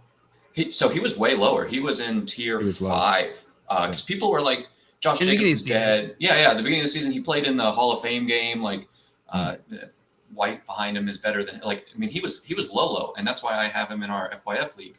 It's because you guys hated him. Looking at YouTube, I love Josh. And I auto drafted. No, you auto drafted and you got Lockett or something instead, which worked out. Yeah, but yeah, he's low. He was the big. So my 4for4 article, the Trader Alley just posted. I don't know, 20 minutes ago. Josh Jacobs was the biggest buy because he was the market deficiency. He's undervalued. You're right. And I even highlighted those exact points. He's a bell cow. A good offense, like I mean, they're fine. Like they're middle, right? Like they're not bad. He's way undervalued, and he's well above Aaron Jones on the 4for4 trade chart. Yeah, this is making me realize like any leagues where I don't have Josh Jacobs, but I guess I'm not getting them from you in that one league, Alex, that we're in together. But any leagues where I don't, I'm going out and trying to trade for Josh Jacobs if this is how he's being viewed.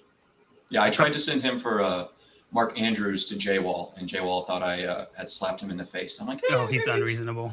Yeah, but so that's fine. We will quit talking about our league because no one cares.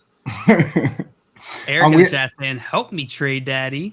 Help me." PPR Dynasty: Austin Eckler, Terry McLaurin, Calvin Ridley for Alvin Kamara, Jalen Waddle, or Elijah Mitchell, Elijah Mitchell. This one's more complex than I thought it was going to be. So it was tight end premium, right? Is what they said. No, PPR Dynasty. PPR. Okay, PPR. And what was the trade again?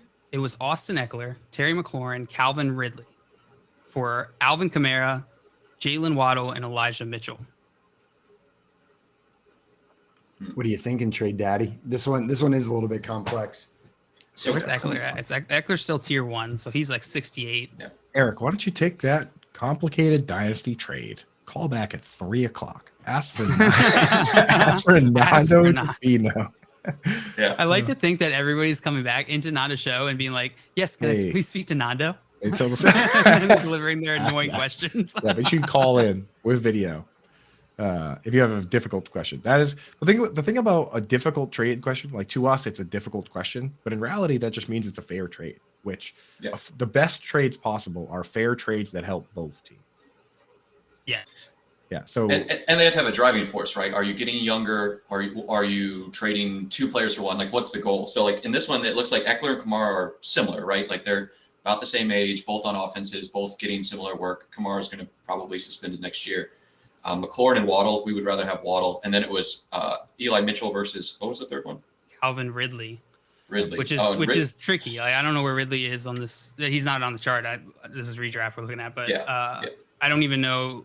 I don't know how. I don't think he has much dynasty value.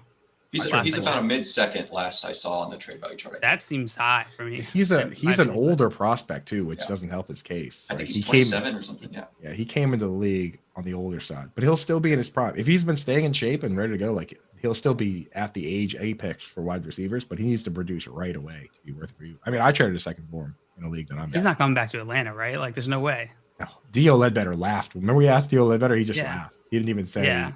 There's no way. Well, they had a trade like agreed on to go to the Eagles, right? And then he got suspended. Oh yeah, and then that news dropped. Yeah. Somebody will give him a chance. Yeah, he's good. I mean, he still is a good player as long as he's staying in shape. I mean, I would probably want to be on the Kamara, Waddle, and Eli Mitchell side, just because. But either side's really fine. Like, yeah. It's such a weird trade because the guy getting Kamara could get. So the idea, I think the idea here is that the person trading for Ridley is probably not in a position to win this year. So you're maybe trying to push assets forward next year, and you think Kamara might get suspended next year. But the person trading for Kamara could get smoked if the Saints keep losing games and decide to shut Kamara down this year, like things could go pretty badly for them, you know. So I don't know. This is a pretty fair trade, in my opinion. If I was playing to win this year, I'd want the Kamara, Waddle, Eli bitches. Yeah, for sure. But then if I'm rebuilding, I don't really necessarily want the Eckler side because he'll be. I know it's such like I would want to turn around and be able to move him right after that for picks. That would be my goal. If that, and that really, that's where it comes down to how active is your league. Is that something that you can do? Some dynasty leagues like aren't going to touch Eckler because he's 27, and that means he's basically dead. Sadly, even though he is a great player and still very valuable.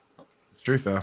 It's true. Yeah. Some other players on this trade value chart that have lost significant value: Joe Mixon 10.5 points, Jamar Chase 5.5 from last week to this week, AJ Brown 5 points, Mike Williams lost 5. Jeff Wilson lost 8.5. I think that's all the ones that were like 5 or more. So, any of those names surprising to you guys? I mean, Chase is interesting because he put up his best game of the season and then dropped 5. Why did he drop 5? But if you look at his trend for the last 3 weeks, which you guys don't have access to, but I do, he didn't drop. He was not just humble bragging.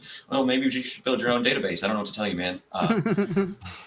But he didn't drop before that. So I think it's actually market lag. I think it was a correction to where he should have been. So he was a sell for me before because I think he was overvalued.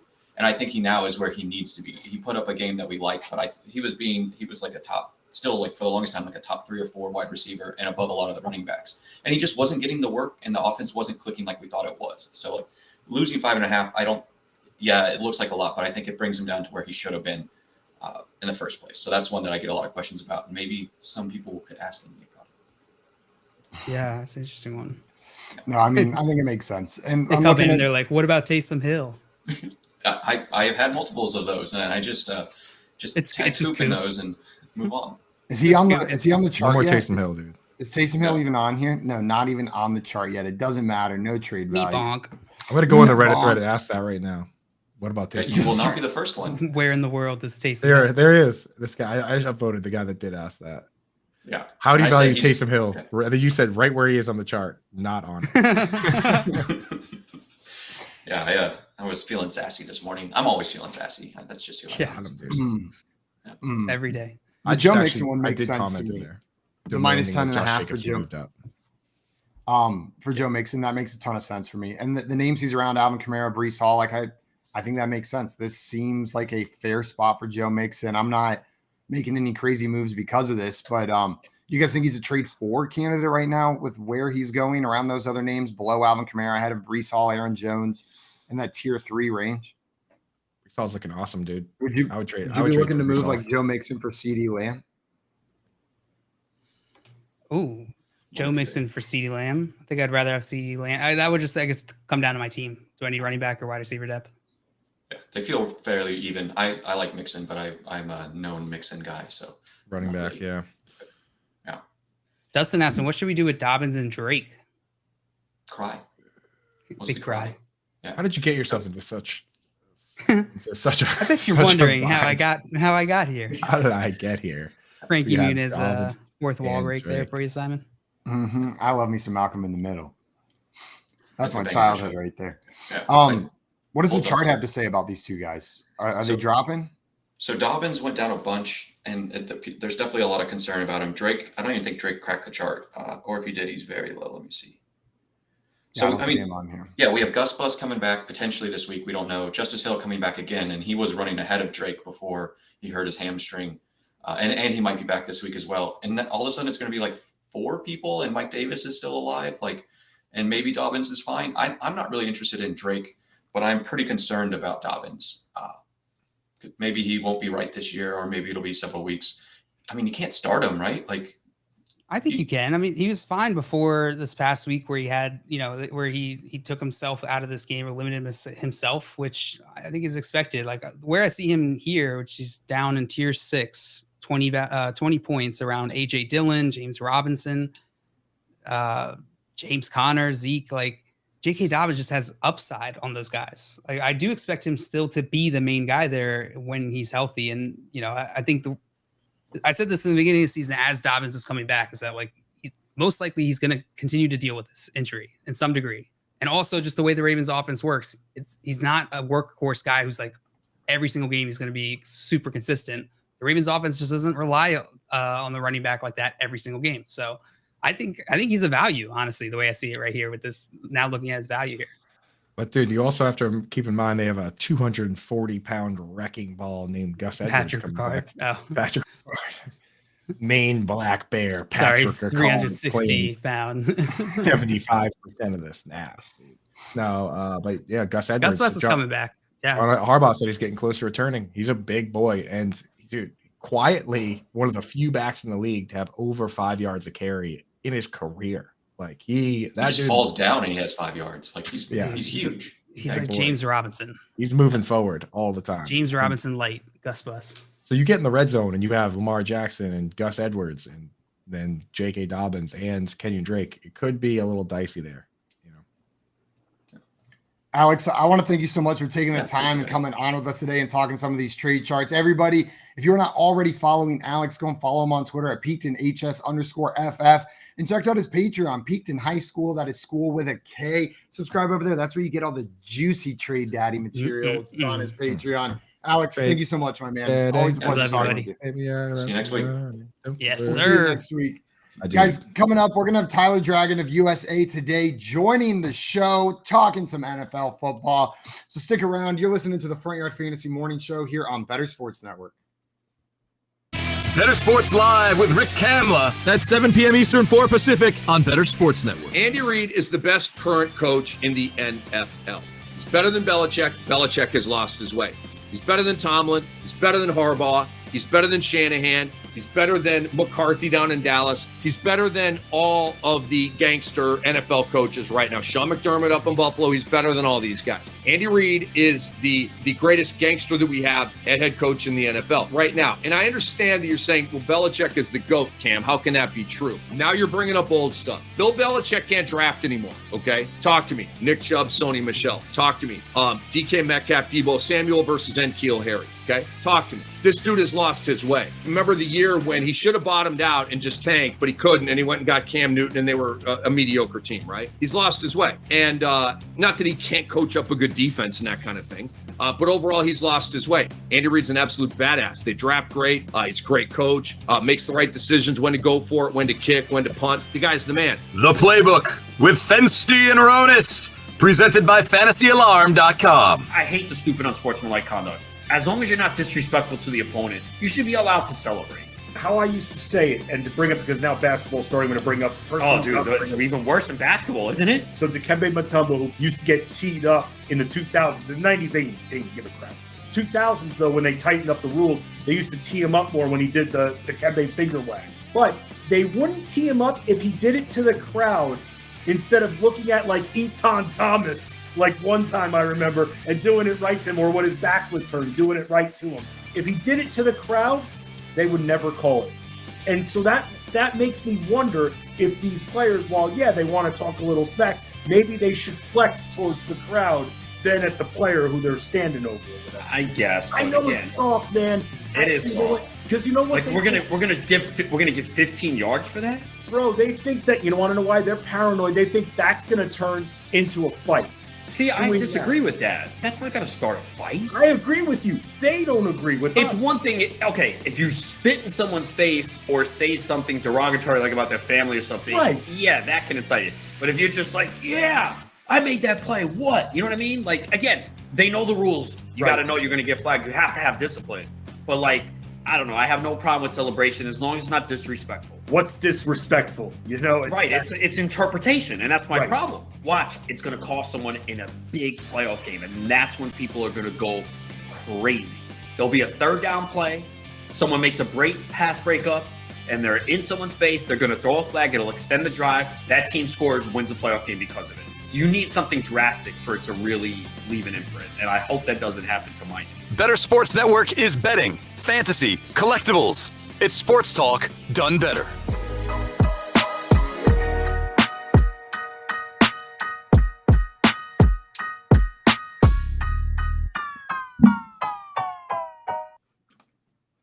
What's up, everyone? Welcome back to the Front Yard Fantasy Morning Show here on Better Sports Network. We just had Alex Korf, a.k.a. Trade Daddy, a.k.a. Peakton High School, on with us. this week to talk some trade value charts. And he's on with us every Wednesday. So make sure on Wednesdays you're popping in here to get your trade questions answered from the trade daddy himself. And follow him on Twitter, peaked_FF. Good guy. Great guy. I like him. Great guy. Just what a good guy over there. Jails Ma in the chat saying, as always, late to the game. Happy birthday, Scott Fish. Happy birthday, morning, Scott Ma. Fish. Also on Fantasy Nav in the chat saying, I just imagine Ridley crushing parlays on his burner during the suspension. If he's suspended, is he now allowed to gamble on the game since he can't play in any of them? I guess it'd be now. But the thing is, dude, I also doubt he's crushing parlays because there's been some pretty wacky results in these games. Pretty difficult to predict. If he's crushing parlays, he's probably been putting some weird parlays in. Yeah. Calvin really super sharp. The Jets and Giants, awesome, just as everyone predicted, right? All the Falcons AFC, over the 49ers, he had that one. All the AFC West teams, bad, right? After all the hyping we did. So yeah, I doubt he's, even if he's betting, I doubt he's crushing parlays. As soon as you asked about Calvin Ridley being able to bet, I was in my head as I was answering. I was like, I hope Scott Fish comes in and clarifies because he knows a lot of legal stuff. And he says, nope, still an NFL employee. There you go. Yep, that makes sense. No parlays. That makes a ton of sense, and that's why it's on his burner during the suspension, not on his main account. Wasn't his main account just set up under his name too? Wasn't it just Calvin Ridley 9? What's his number in the NFL? Was it just his number? Not Calvin Ridley. I remember one time in middle school, I went over to my friend's house and we logged on to Xbox Live, right? We were playing some Xbox, and I look at his username and I was like, dude, is that your address? And in his username, he had his home address as part of his username on Xbox Live. And I was like, you cannot put your home, not zip, but it was dumbest thing. It was 3901, and the street name in there as well, right? There's only so many. I used John at 17 Periwinkle Road. That's his username. And I've brought it up before, but my favorite security number. Jail and I put out a survey a long time ago when we started Front Yard Fantasy for people that were interested in the tools that we were building, right? And we had a spot we would ask first name, last name, email address in the thing. And some people would come in and be like, first name, nice try. Last name, never going to give it to you, loser. And then email, Jackson Robertson, 1997 at gmail.com. It would give us. And we got hundreds of people doing this. Gotcha. Reddit, it was I think it was a Reddit hive mind. They all have that same mentality.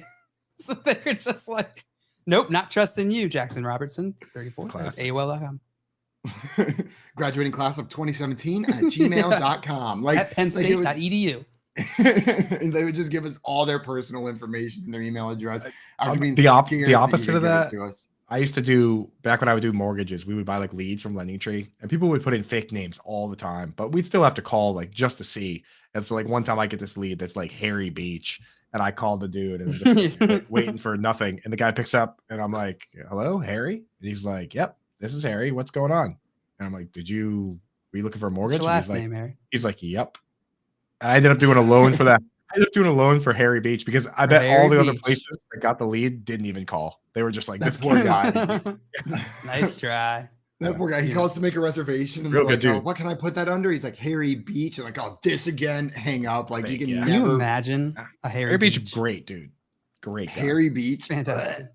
Man, is that tall grass, but it's all hair, or I'm trying to imagine what part of his hair. Oh, I was just imagining in the mixed sand in with the sand is hair clippings from a haircut place. Similar food. It's actually the name of a nude beach.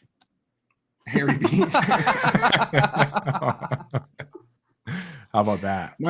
Ironically, you have to be shaved. On the last family vacation I was on, we went to a beach without knowing that it was a clothing optional beach. We're enjoying our brunch overlooking this beach. Then we get down there and looking around some people don't have their clothes on down here. Some people, immediately me and my dad just dropped our drawers on the beach, ready to go. Let's do it. Ready? Let's go. I just picture Simon sitting at brunch and he's just about to take a bite out of a breakfast sausage and he looks down at the beach and he's just he sees a breakfast sausage. And then I ate the whole breakfast sausage in one bite.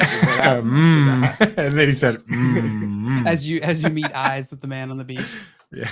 I called the waiter over. Could you send me another one of those breakfast sausages? You know what? I'll take that to go. Simon goes, yum, yum, yum. Yum, yum, yum. Yum, yum, yum. Oh, excuse me. Right there. Scott Fishing here with some more info on that. Said, interestingly, not on the nude beaches, on the Calvin Ridley stuff. Said, interesting, legal contest operators have to track it too. I had an issue with a former player in safe leagues once because it was hitting the list, but he had just retired. And when you bet and play fantasy in legal contests, you have to ID verify.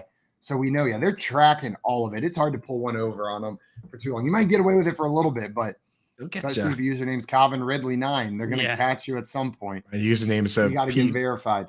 Pete Rose 3000. Like, gotcha. Got him.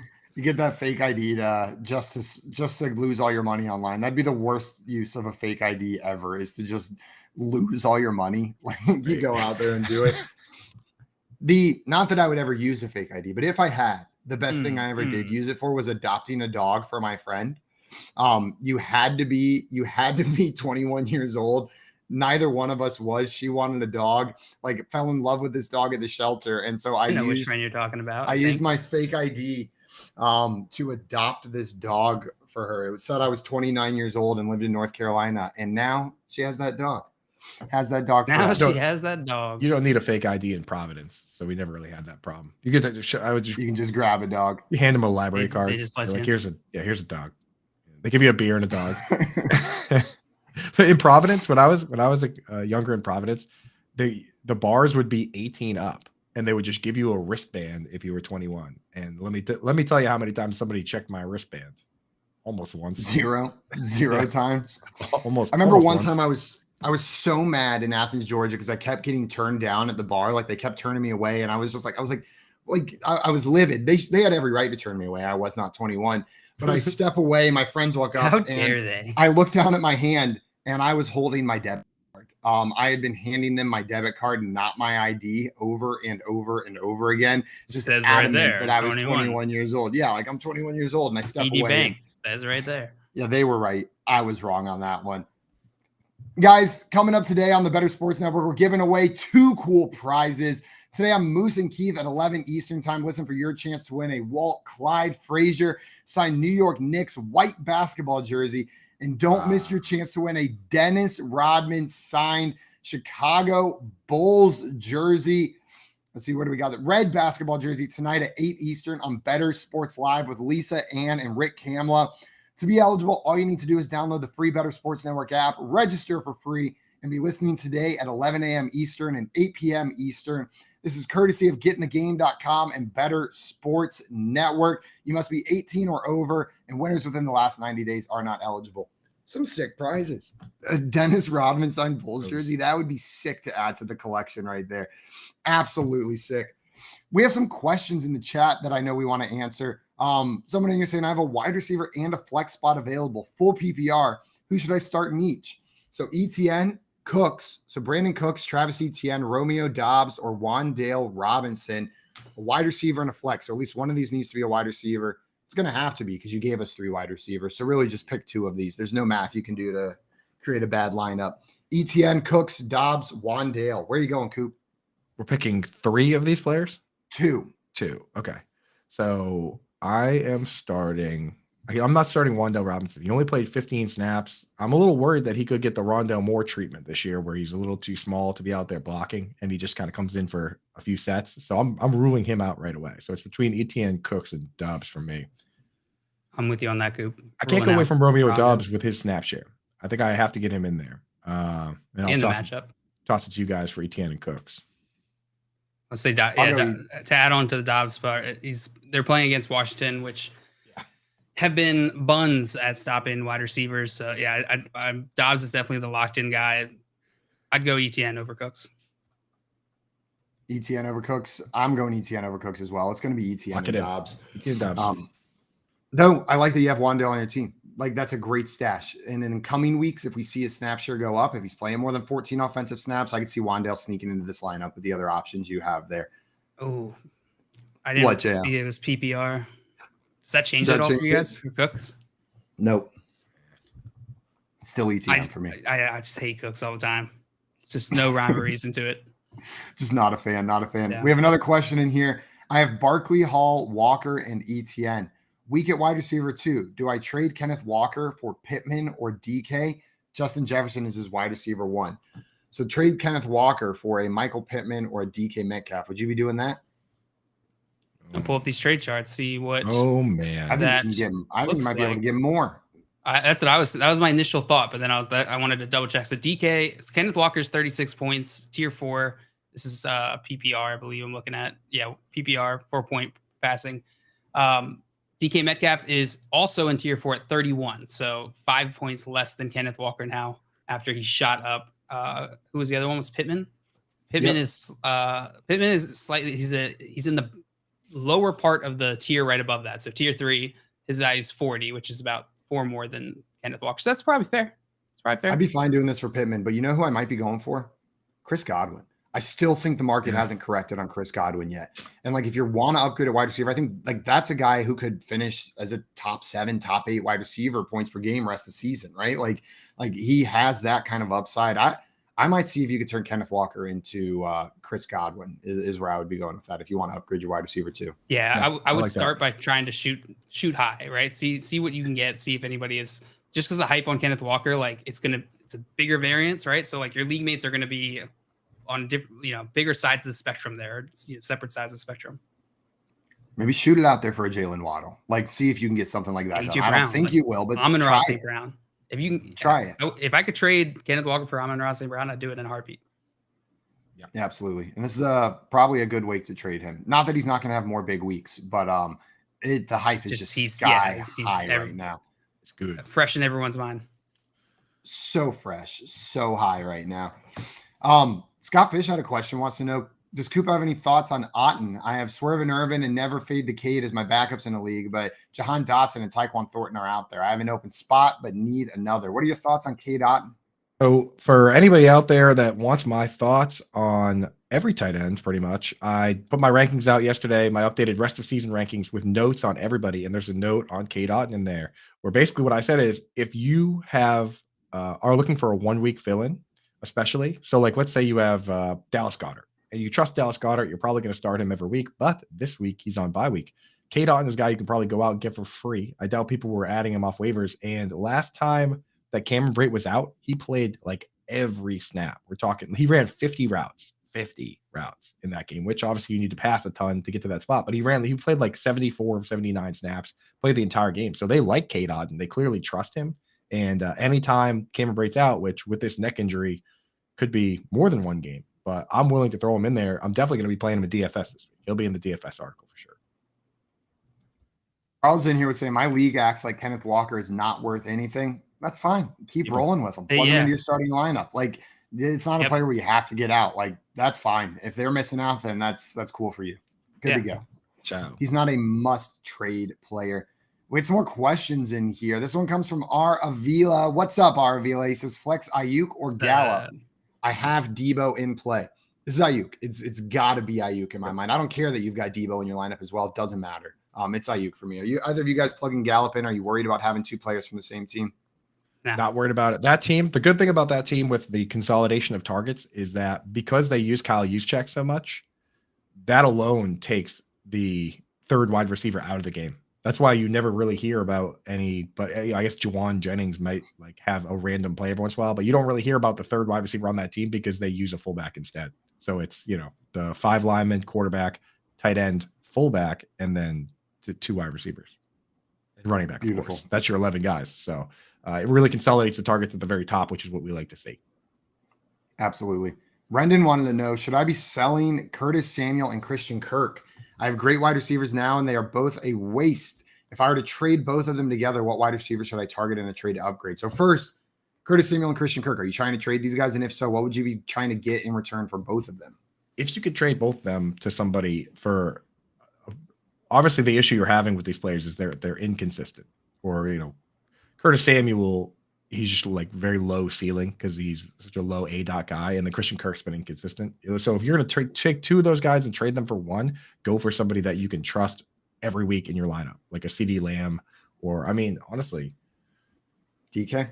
the DK, like anybody that you can put in that you're going to start every single week. Because right now the headache you're probably having is picking between those two guys, right? So if that's your goal, then just make sure whoever you get back is somebody that you say to yourself, I'm going to start this guy every single time.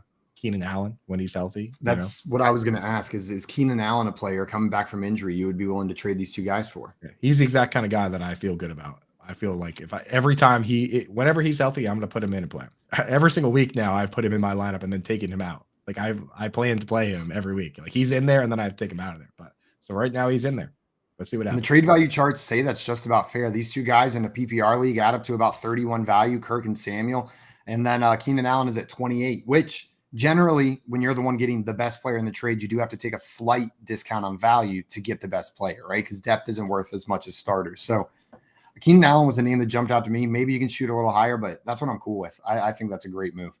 Yeah. I also think these guys will most likely bounce back from where they are from this week, just because they both are coming off of like a string of a couple bad games. But their target shares are still high. Both have on plus side of 20% target share on their offense.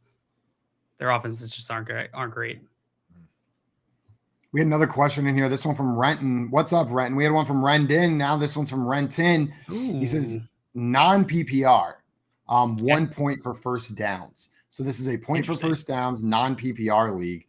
So real football. Herbert, Mike Williams, Dobbins for Brady, Zeke, and Higgins. So I'm guessing this is Justin Herbert because there's quarterbacks involved on the other side. Yep. So Justin Herbert, Mike Williams, and J.K. Dobbins for Tom Brady, Ezekiel Elliott, and T. Higgins. Which side of this trade do you like? The first side. I like the Brady side. The first side is you like the Brady side? Disagreement. Oh, wow. Yeah, well, I think the reason being is that we have to factor in the rules of the league, which Zeke Elliott, say what you will about him, he's very consistent in getting first downs. You'll notice that when you look at like the Scott Fish scoring, like he is almost always towards the top of the league in first downs. And a lot of that is because he plays, you know what I mean? Like he played through the PCL and he rarely gets hurt, but he's a pretty big first down guy. They go to him in those short yard situations. So if you're going to be in a standard league that has points for first downs, guys like Higgins and Zeke are fantastic, you know? So I'll take the downgrade at quarterback for what I believe to be an upgrade in this format. But I can see, JL, I want to hear your side. I can see where you're coming from. Like those guys have the upside, but I don't know. I don't know if this is such a weird format for those players, in my opinion. The more you talked about it, the more I was marinating on it. I can see more of that side. I think I initially was like Brady's just not playing super well, so I see Herbert as a pretty big upgrade. Mike Williams Herbert's not playing too well either, though. Like Herbert's injured and not playing great too. But that's injury, more injury where I feel like he's still slinging the ball. He's still out there. He just it hasn't really been turning into fantasy points or touchdowns. The other so Herbert over Brady, Mike Williams and T. Higgins are pretty much a wash for me. So then it just comes down to Zeke versus nobody, right? Dobbins. J.K. Dobbins. So it's like, which is also kind of washy, right? A wash. So yeah. So that's kind of why I want that side. I'd rather have Herbert over Tom Brady. Yeah, it's kind of close to wash, but I do think Zeke pretty consistent with first downs.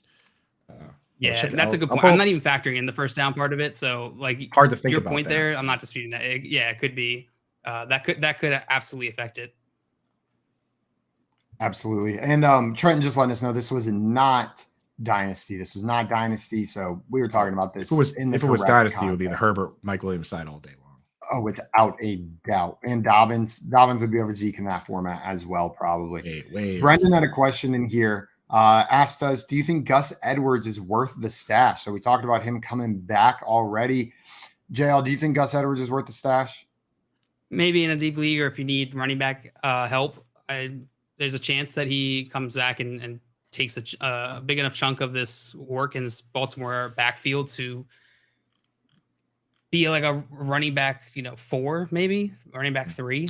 So I don't think there's a ton of upside for Edwards here. Pretty simple for me. If you have a free IR spot, throw him in there. If you don't need to hold him. Do not need to hold him. You're not trying to hold him. I wish you would have read it as is written, Simon, because whenever that comment first came up, it was, do you guys think Gus? Yes, I do think Gus. I think Gus. Quite regularly, I think Gus. Gus Bus. Benchwarmers has put that in my head for the rest of forever. The cinematic masterpiece of It's such a good movie. I'm gonna watch that later. You're gonna watch that today? Yeah. Yeah, I'm gonna watch Nacho Libre again instead of So I took a second to pull up the first down numbers. So Zeke so far this year has 20 first downs, which is tied for 9th with Christian McCaffrey. So the leaders are Nick Chubb has 29, Josh Jacobs 26, Miles Sanders 25, Aaron Jones 23, Ramondre 23, Dalvin Cook 22, Saquon 22, Pierce 21, McCaffrey and Elliott at 20. So I mean, like the guy who's in second has 26, he has 20. So not really far off there. J.K. Dobbins, who has, missed a couple games there, has 10. But he missed, how many games did he miss? Dobbins? He missed 2 games. So not too far off of the pace. Dobbins is a little bit behind, but not too far off. So yeah. In that one, I think I might be pivoting to the side with Herbert. If it's not going to be that big a difference in first downs. I thought it would be a lot bigger, but Dobbins, it looks like, is getting about 20 divided by 6. So Zeke is getting 3.3 first downs per game. Dobbins is getting 2.5.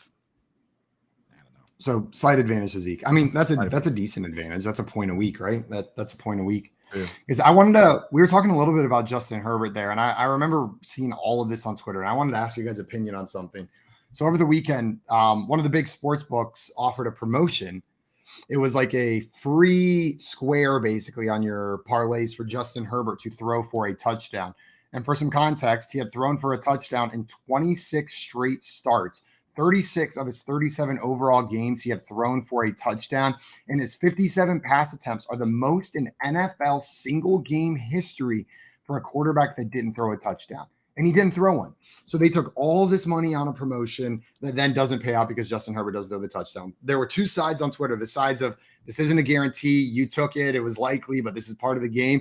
And there was the sides of this was supposed to be for free money, why aren't they paying it out? And this sportsbook is not paying it out. How do you guys feel about this when it's promoted as like a free square almost, or a free bet, and then it doesn't hit? And it's highly unlikely, but that's always a possibility. Do you think the sportsbook should pay it out? Like, why would they spend the time to build out, or why would they spend the time to make it a half if that wasn't the game, right? You accepted the game, the terms of the game, and then to say, well, that's not in the spirit of the game is, to me, is just bad faith, right? Like, you lost, and so now you're upset. Right. Yeah. Like, I think they pay it out if it hits. You don't pay it if it doesn't. That's stupid. Otherwise, why wouldn't they just make it 0? The thing is, the thing that does scare me is how lenient these sports books are and how friendly they are at times. It really shows you how scary gambling is at times. Is that when they'll come out and be like, "Oh, Naheem Hines got a concussion in the beginning of the game, so we're just going to honor all the bets." It's like they just want to make sure that you keep bad beat policies. So, I don't know, the bad beat policies.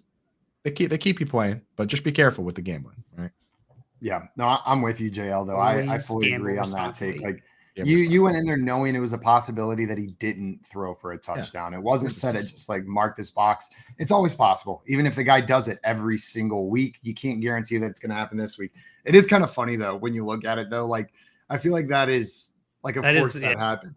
I had that thought. The record, the most passes in a game without a touchdown. Not only did he not throw a touchdown, he threw the ball 57 times and didn't get into the end zone. That's Joe Flacco territory. That's Joe. Yeah, except Joe Flacco found the end zone at least 3 or 4 times with those numbers. He's like, yeah, there it is. Over there, guys. And that's me just seeing Joe Flacco hit the end zone with the ball just over and over again. Just that's the game, right? We just have to hit it.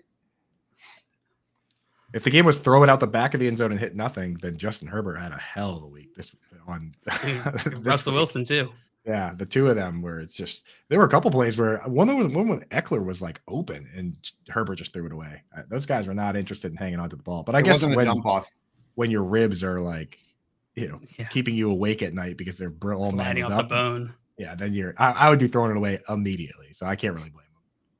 Everybody, thank you so much for hanging out with us this morning on the Front Yard Fantasy Morning Show here on Better Sports Network. If you want more of us buffoons, check out our YouTube channel, Front Yard Fantasy. Hit that subscribe button.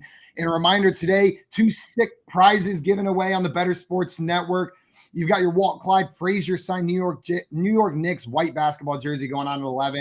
And then your Dennis Rodman jersey being given away at 8 p.m. Eastern time with Lisa Ann and Rick Kamla. So make sure you guys tune in for that. Right after this is Moose and Keith, where they're giving away that jersey. We are out of here. Until then, though, adios, everybody. Enjoy your Wednesday. It's Wednesday, my dudes. We'll see you tomorrow. Hot pasta. AutoZone.